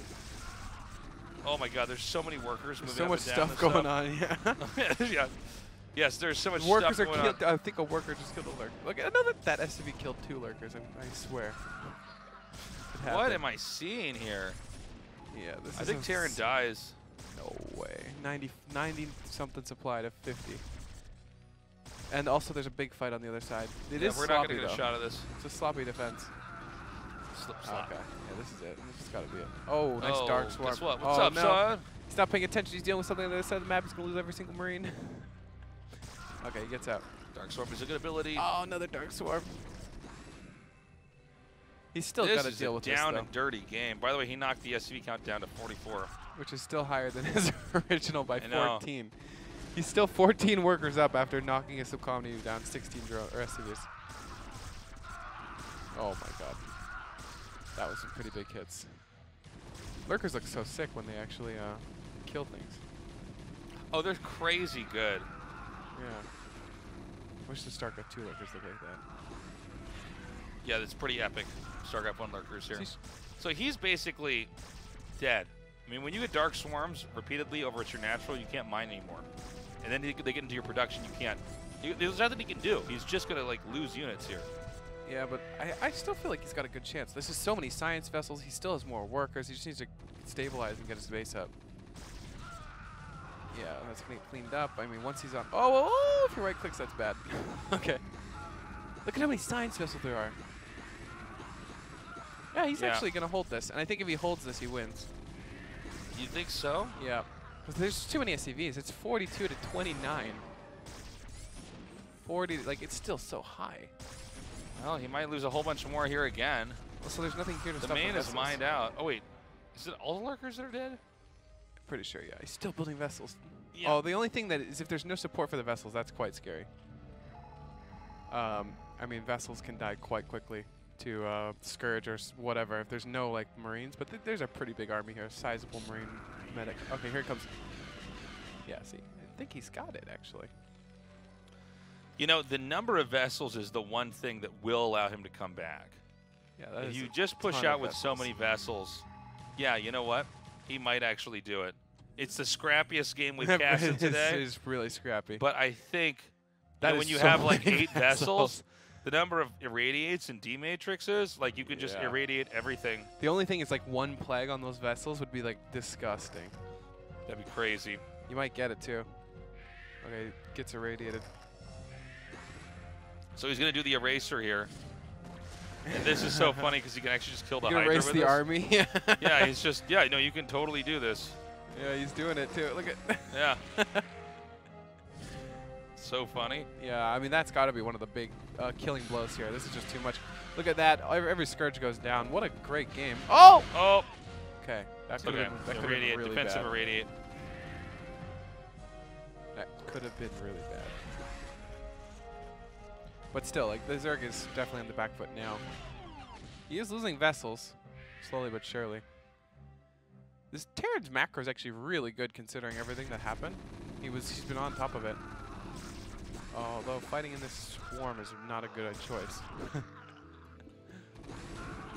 Okay. Oh, look at the science Look at vessels are this. being This is chased. so crazy. He's going to get in here and just kill all the workers. Oh! Will the Scourge pop? The Scourge are going to kill all the science vessels? No, okay. No, man, all the drones are going to die. He's been erased. Oh, man. From like 10 to 1. But yeah, GG. Move your body. Try moving your dead body. Got him. Can't do it Got because him. you're dead. Dead bodies don't move. That's true. This is the rematch. Our Yeah. young gun Terran player. That was a good game. It was. It was. I enjoyed that. I mean, that goes to show you that you don't have to have the highest caliber gameplay Yeah, to just enjoy a some good, StarCraft. solid StarCraft game. That was really scrappy. So, yes, go ahead. No, just another matchup, a rematch. I'm wondering how this plays out. I feel like overall the Terran mechanics felt stronger. Like his fundamentals felt stronger. Like there were a lot of Zerg movements that were not gimmicks, but you know, didn't feel like textbook StarCraft. Right. So I was scared for the Zerg player, but it also was close enough that, and also the Terran player made tons of mistakes. I mean, we watched like Marine medics just kind of dying to lurkers, and Right. yeah, we'll have to see. This is just a good, scrappy but interesting game. Well, this time around, I think we need to see Zerg navigate the game a little bit better. I mean, he basically had this moment where he had the Dark Swarm there. He doesn't seem to be good at multitasking, by the way. He wasn't able to like hold off what was happening back at home. Right. He didn't seem to be too sure when he was supposed to attack.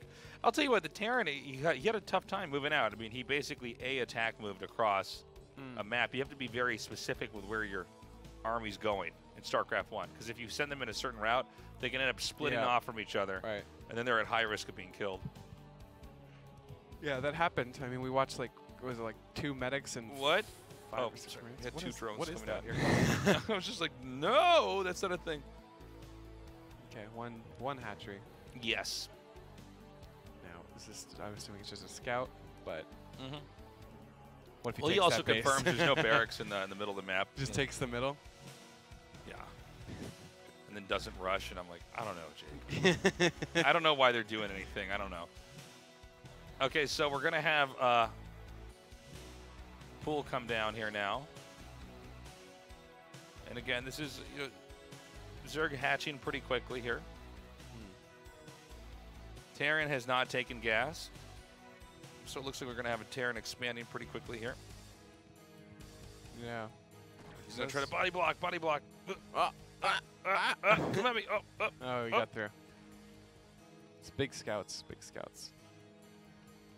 I mean, like, there's so many reactions to, like, if there's a gas, if there isn't a gas, like, there's so much information here. You can just walk out with the mineral trick.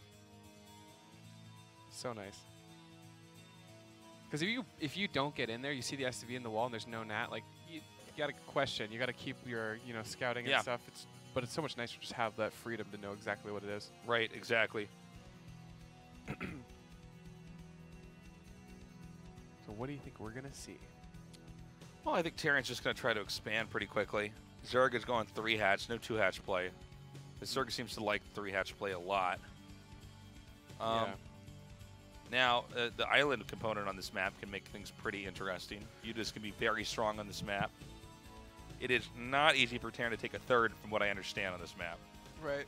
Like, if they're harassing you with Mutas, it's like you're not going to have a good time. So this seems like a map where you really want to just power up as the Terran, Right. and try to come out and start hitting different areas. Zerg is certainly, it can be tempting to take the island, but I also think it's probably just more sensible to take, for the third base at least, take Another the main? main, you know. Like in this case, to take the upper left one. Yeah, I agree. I don't see why you wouldn't do that. No, that makes sense. Do you think, whose mechanics do you think are better overall? Because they actually feel pretty even match for each other. Yeah, I think they're fairly even, Yeah. to be honest.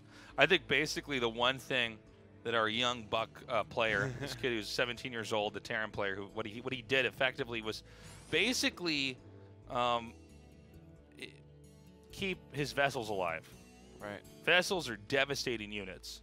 Yeah. Because, I mean, you have 9 of those things. It's 9 irradiates. Irradiate Or an 8 army. I mean, or even actually more than that, depending on how much energy they stock up. And then you have defensive matrices. And when you consider that a lot of times TVZ is not always epic battles, it's a lot more of like just kind of these cheap, minimal armies trying to fight and get extra damage. If you start to even get any edge at all, even if you're behind, Right. those spells can help you out so much.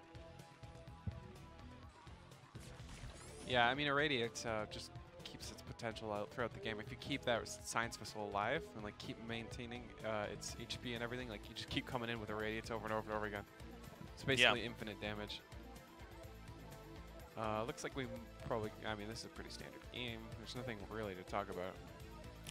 Yeah, there really isn't much to say here. This is kind of a standard timing for Terran to move out. This is by design to make the Forces Sunkens, those creep colonies come down, because if you don't respect the Terran's army, they just stim and kill you. Yeah, most of the time though, as soon as the Terran sees the Sunkens, they just back up. Like we very rarely we ever see anything happen here. We have occasionally seen players just like freak out and or like look and say, "Wait a minute, you don't have anything here to defend. I'm just going to stim and go for it." Okay, and he's gonna do that. I mean, the only thing. Oh! Okay, that's sick. I don't think I've ever seen this. Well, not very often, anyways. It's pretty rare because the medic usually doesn't make it up there. It looks like this medic did. Two medics, actually.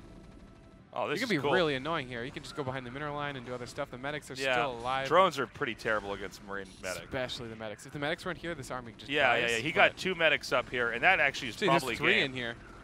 Oh, there's Oh, 3. no, Yeah. no, it's there's 2. Sorry. Oh, wait, no, there's 3. Sorry. You know, it's he so could hard to micro this actually even see better, to be honest with you. Yeah, but Like, that he was just, already like- so efficient. I mean, Yeah, yeah. So what he probably would have, he could have done better. look at there all the was- sunks too. Like, there's 4 sunks finished here. Yeah. Like this feels really bad. 4 sunks finished and all that damage was taken. Funny thing is, the Terran doesn't even need that damage to happen. Like, he could just go home and this would be fine. Right, right. That was a weird moment where I think it was also the lack of Zergling presence, Yeah. and that the sunks seemed to be just a little bit later. Just a little bit late, yeah. The rush distance actually felt really quick. I mean, Yeah. they spawned in a really close position. Is there only So- 2 mutas? Is that it? I think it was 3, but yeah, it's not enough to be really threatening. that's- Also, there's 3 turrets in the mineral line. Yeah. Well, I mean, this is not enough mutas to do anything. Yeah.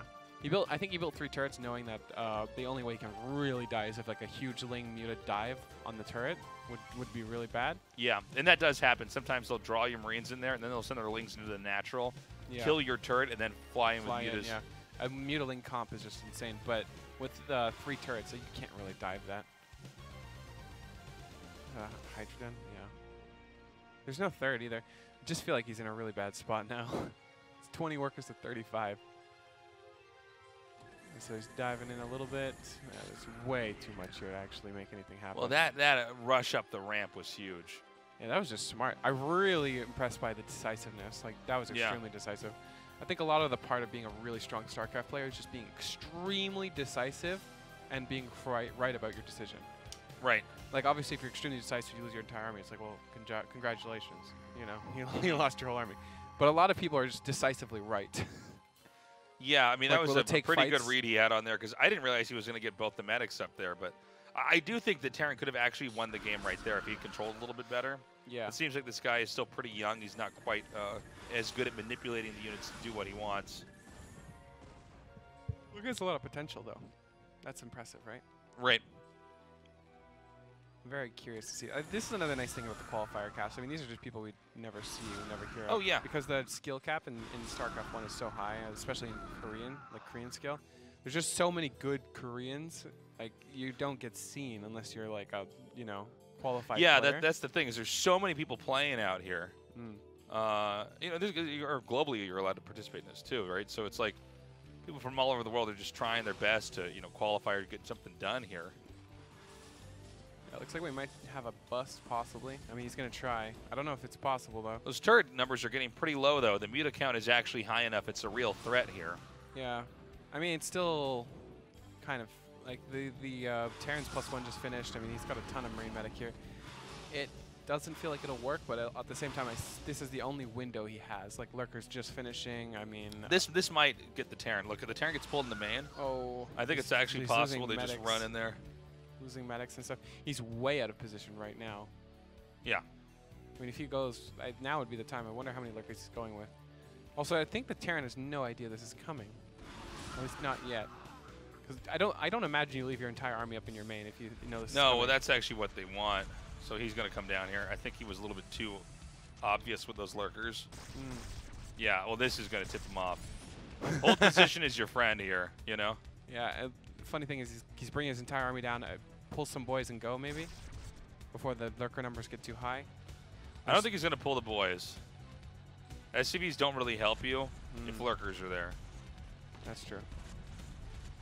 He's being really patient, but it's a little dicey. If lurkers get too close and there's too many of them, he gets really sad. It's such a patient battle. Like, you really have to be patient here for both sides.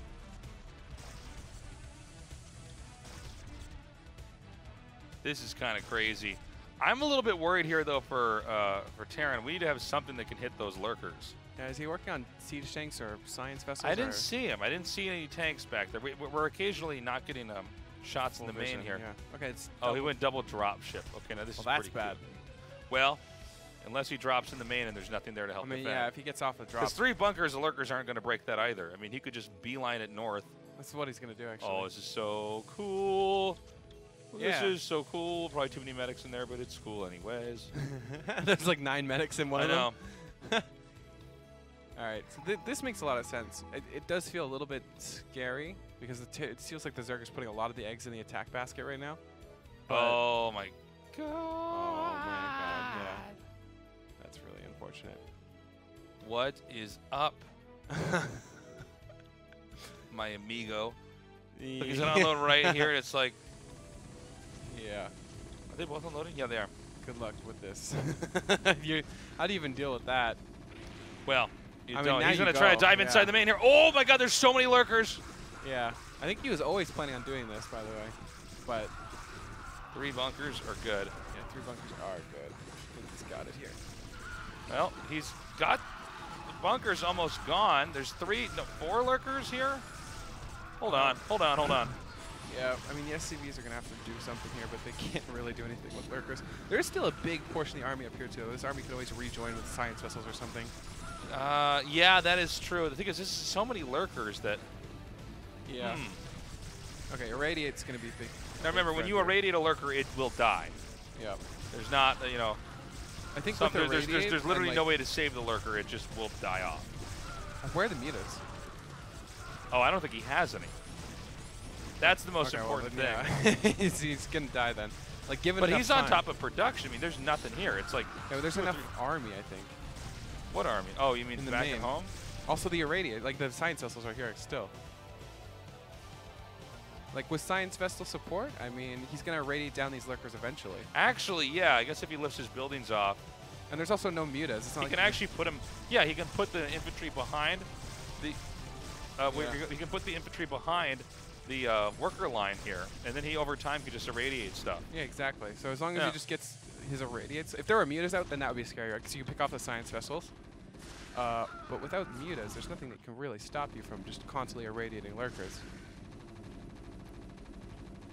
And they're also floating buildings, which you can't kill.